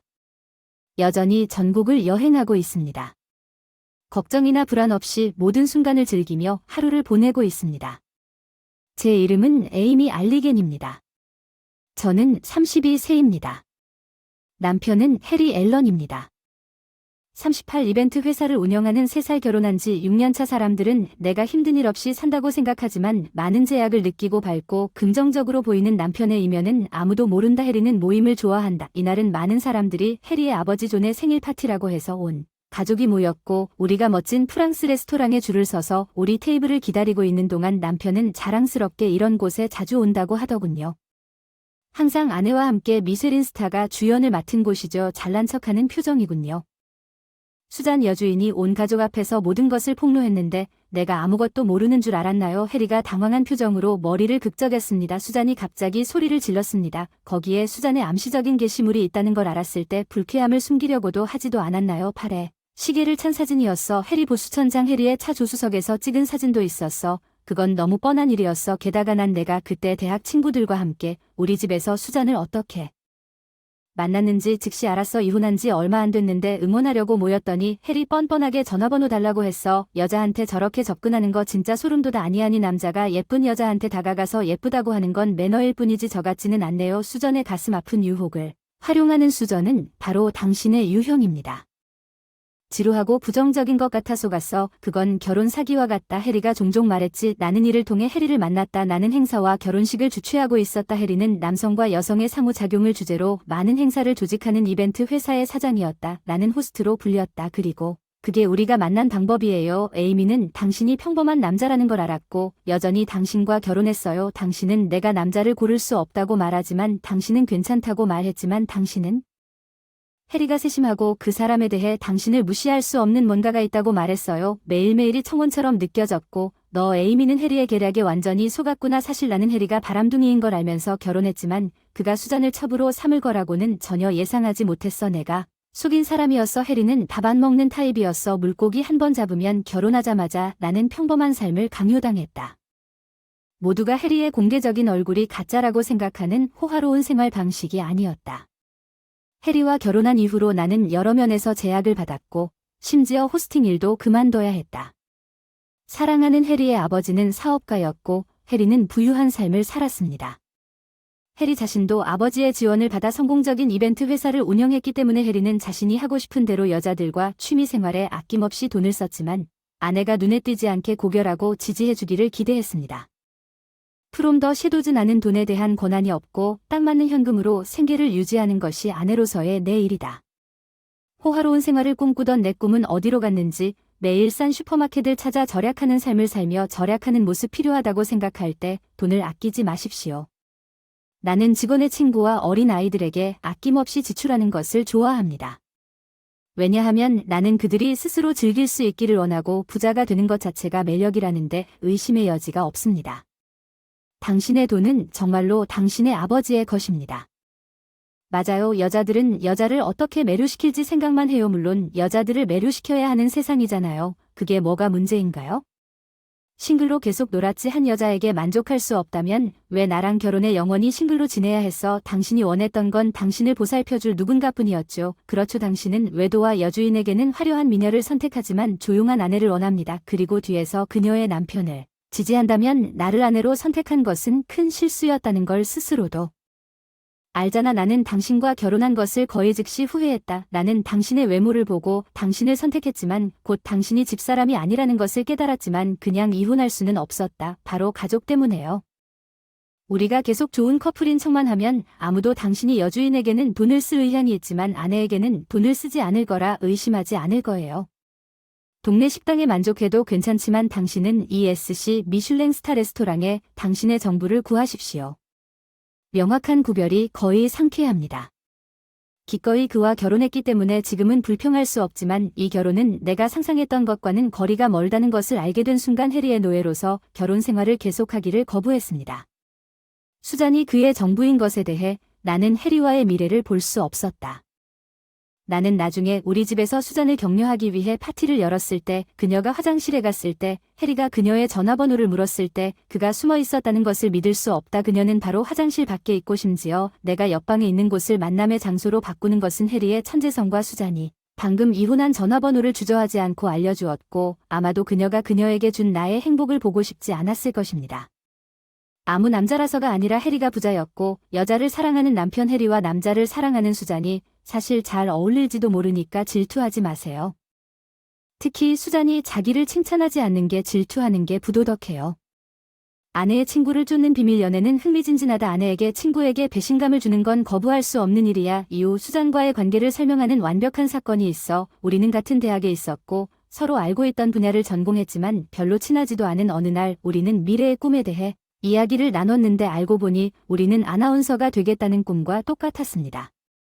많은 여성들이 꿈꾸는 직업이 아나운서가 되는 것이 도움이 될 거라고 믿어요. 미스 캠퍼스 우승자 같은 타이틀과 수잔과 저는 둘 다 미스 캠퍼스 대회에 참가했습니다. 우리 둘 다 결승에 진출하여 심사위원 특별상을 수상했고 수잔이 대회에서 우승한 그날부터 제가 우승할 것으로 예상되었기 때문에 수잔은 저를 무시하기 시작했습니다. 압도적으로 그것은 그녀의 승리를 더 크게 보이게 만들 뿐이었습니다. 당시 나는 씁쓸했지만 수잔이 미스 캠퍼스에서 우승했지만 그녀는 나처럼 주요 또는 지역 TV 방송국에 진출하지 못했습니다. 우리 둘 다 글래머러스 TV 캐스터가 아니었고 유명인과 미래를 약속한 것 같습니다. 캐스터가 되겠다는 꿈이 사라진 후 졸업 후 방향을 바꿔 기획사에 입사해 행사와 결혼식의 진행자로 일하기 시작했습니다. 꿈에 그리던 직업과 가까워서 즐거웠고 반면 수잔은 호텔 접수원으로 일하게 되었어요. 일반 회사 아나운서와의 인연은 회사에 꽂힌 경우가 많습니다. 일반적으로 아름다운 여성의 역할입니다. 수잔은 자신의 아름다움을 활용하고 싶었을 것입니다. 당연히 인기가 있었지만 사장의 아들은 특히 그녀에게 구애하려고 집요했습니다. 그녀는 압박감 때문에 그와 결혼하기로 결정한 것 같았지만 모두가 돈 때문이라고 생각했습니다. 그녀는 불과 반년 만에 그리스와 미국에서 호화로운 결혼식을 마치고 대통령의 아들과 결혼했습니다. 약 200만 달러의 비용이 든다는 소문이 있었습니다. 수잔의 잘난 척하는 얼굴을 잊을 수 없습니다. 정규직이 황당할 정도로 부러웠던 그녀는 그 당시 가장 아름답고 빛났었다. 수잔은 결혼 후 곧 임신을 했다. 신혼여행하기라고 강조했지만 타이밍을 보면 그렇지 않으면 그녀에게는 행복의 사슬이었을 것이다. 신입사원은 아마 손해를 볼 거야. 그렇지 쉬운 방법으로 돈을 벌려고 하면 그런 일이 일어나잖아. 일을 못한다고 좌절하지만 난 평범한 주부들과는 달리 내 가게를 갖는 꿈을 현실로 실현했어. 내 돈이 아니니까 내게 해가 되는 건 아니지. 맞아. 해리가 돈을 어디에 투자했는지는 틀렸어. 그는 그 돈을 더 많은 미래와 이익이 있는 곳에 투자했어야 했고 주부만을 과소평가하지 말았어야 했어. 힘든 직업이야. 나 자신이 그런 존재라는 걸 알아. 이혼한 엄마인데 에이미는 아이가 없어요. 주부로만 얽매이고 싶지 않아요. 아이 얘기하면 육아고생도 모른 채 주부 얘기하지 마세요. 저는 아무것도 없어요. 나도 아이를 갖고 싶다고 말했지만 해리가 원하지 않았기 때문에 마지못해 포기했다. 아이의 존재는 단조로운 내 하루의 한 줄기 빛이 되었을 텐데 나는 세상에 완전히 뒤처진 채 그 분노조차 용납하지 않았다. 나에게 가장 많은 것은 해리가 수잔을 그의 여주인으로 삼는 것이었습니다. 그것은 아이에 관한 것이었습니다. 수잔에게는 8살짜리 딸이 있습니다. 해리가 그녀에게 점을 찍었습니다. 아마도 그것은 그가 원하지 않는 고집에도 불구하고 특히 그녀가 옷을 입히는 인형처럼 그녀의 옷을 사주는 여자이기 때문일 것입니다. 저와 함께 있는 아이들은 여주인의 아이에게 점을 찍습니다. 그는 어떤 종류의 용기를 가지고 있습니까? 그는 책임이 없기 때문에 그녀를 망칠 수도 있지만 나에게는 그것은 단지 당혹스럽고 수잔이 그녀의 아이를 교묘하게 이용하고 있다는 느낌을 지울 수는 없습니다. 이혼 후 SNS를 중심으로 인플루언서 활동을 하고 있다. SNS에 자녀 소식을 자주 올리며 육아의 어려움을 뽐내기 위해 얼굴을 가리고 있지만 현실은 아이와 거의 함께 있지 않고 부모에게 맡기고 저장된 사진만 올리고 있다. 당신은 정말로 육아를 하는 것이 아닙니다. 당신은 단지 당신의 아이를 자신을 빛나게 하는 도구로 생각할 뿐입니다. 당신의 호감도를 높이기 위해 당신의 아이를 사용하는 것은 너무 투명해서 육아에 대해 아무것도 모르는 사람이 큰 소리로 이야기하면 안 되는 일입니다. 저는 홀어버이입니다. 그러니까 일 있으면 부모님한테 의지하는 게 당연해. 일하니까 딸 살림 일이라고 일이라 미용실의 매니저인데도 거의 나타나지 않고 스태프들한테 다 맡기고 멀뚱멀뚱 구경만 하네. 모든 불만에 대해 공개적으로 꾸짖을 때마다 직원들이 당신이 실패하는 것은 당연합니다. 미인대회 투표는 어떻게 수영복 사진을 돌렸는지 투표를 요구하고 인기가 없는 남자에게 데이트권을 주고 그 대가로 표를 주고 싶어서 어떻게든 이기고 싶었어요. 대부분의 남자들이 나한테 반한 게 내 매력이자 능력이야. 표에 대한 최고의 보상 나랑 데이트했지. 그래서 최고의 영예를 얻었지. 수단은 중요하지 않아. 심사위원 특별상에 비하면 결과가 전부야. 아무것도 없는 것 같아 불쌍한 상일 뿐이야. 무슨 일이 있어도 아나운서가 되고 싶어서 더러운 짓을 할 거라면 난 이기려고만 했어. 내 결심은 너와는 별개의 세계였어. 에이미, 너와 반성하는 너의 삶과 태도가 제일 쑥스러운데 방송과 무관한 일을 하게 된 건 아닌가 궁금했어. 그땐 접수원이었는데 지금은 알겠네. 넌 그냥 부자 남편을 원했지. 그렇지. 완벽한 남자가 내 전 남편을 나타나서 자랑하고 자랑했어. 괜히 반지 선물 크루즈 데이트 해외여행. 그 사람은 정말 관대했는데 넌 꼭 그래야만 했어. 자랑하지 않았나요? SNS에 애들을 브랜드 물건으로 둘러싸 같은 글을 반복해서 게시할수록 칭찬을 받을수록 더 갇힌 것 같았습니다. 그는 부자임에도 불구하고 연예인들과 어울리고 싶어 필사적이었습니다. 그것이 지속될 것이라고 생각했습니까? 당신은 결국 당신에게 그 생활 방식을 준 남자를 배신했습니다. 당신은 이혼이 그의 DV 때문이라고 말했지만 실제로는 당신의 일이었습니다. 당신의 욕망 때문에 그 호화로운 삶을 잃는 것에 좌절하지 않았습니까? 운이 좋게도 사기 혐의로 고소를 당하지는 않았지만 그게 바로 너야. 진짜 DV가 있었고 우리 아이를 돌보지 않았어. 문제가 많았는데 부메랑이 돌아온 거 아니냐. 유명 방송인이 되고 싶었던 거 아니지. 돈 많은 남자와 결혼해서 결혼한 거야. 해리 같은 사람 맞죠? 당신이 이 논쟁에서 이겼다고 생각하는군요. 그 사람과 절대 결혼하지 마. 난 누구처럼 노예가 되고 싶지 않아. 해리, 왜 침묵하고 있어? 이 모든 혼란스러운 일이 너 때문이야? 넌 오이처럼 멋있어. 수잔이 이렇게 말하지만 넌 어때? 해리, 떠날 거야. 나와 이혼하고 수잔과 결혼할 계획은 반쯤 끝났어. 당신은 그녀를 완전히 인식하고 여주인으로 데려갔죠. 나뿐만 아니라 수잔에게도 대답을 해줘야 해요. 불편할 때는 항상 침묵하지만 그건 아무것도 해결되지 않습니다. 항상 몇 번이나 도망쳤습니까? 아빠가 보석금을 냈어? 내 외도와 여주인들이 나를 공격하고 있다는 걸 알았어? 나에 대한 책임이 무엇인지.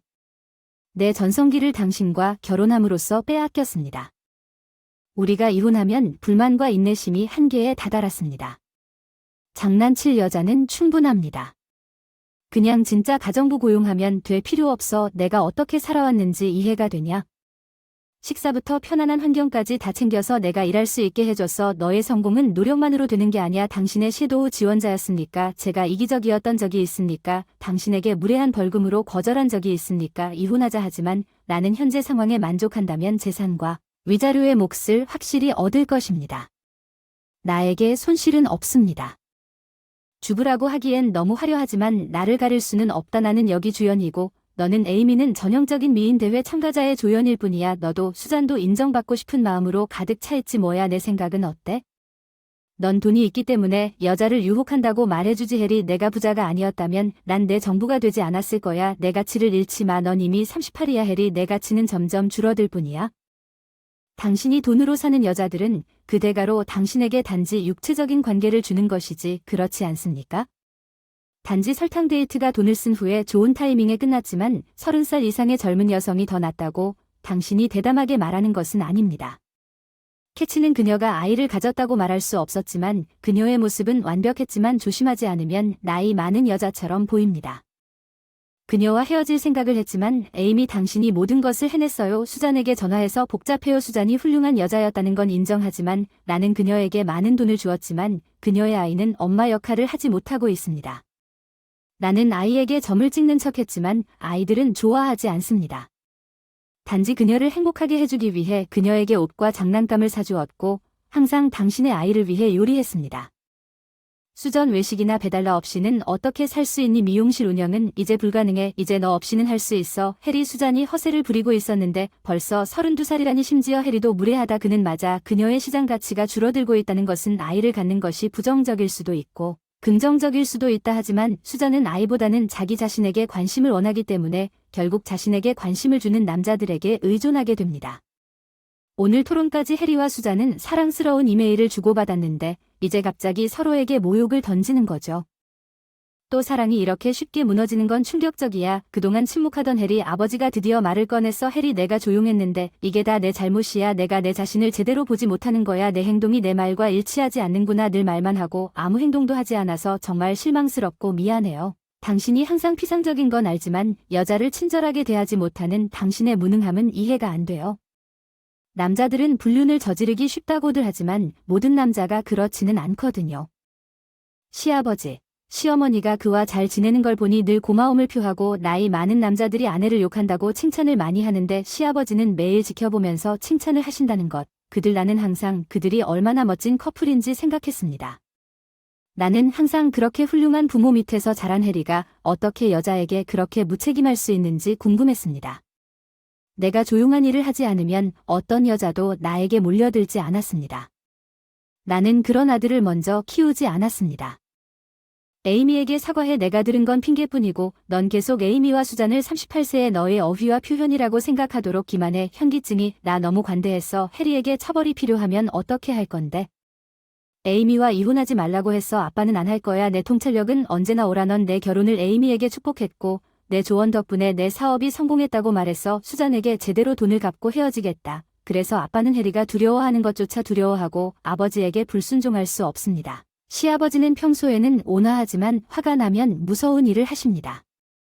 이제부터 더 이상 재정적 지원이 없을지도 모릅니다. 회사나 집에서 한 푼도 내지 않고 자립하세요. 아무도 당신을 도와주지 않습니다. 잠시만 기다려 주세요. 회사가 재정적 지원 없이 큰 어려움에 처해 있습니다. 이미 실패하고 있습니다. 위험에 처해 있다는 것을 알면서 생활 방식을 바꾸지 않으셨나요?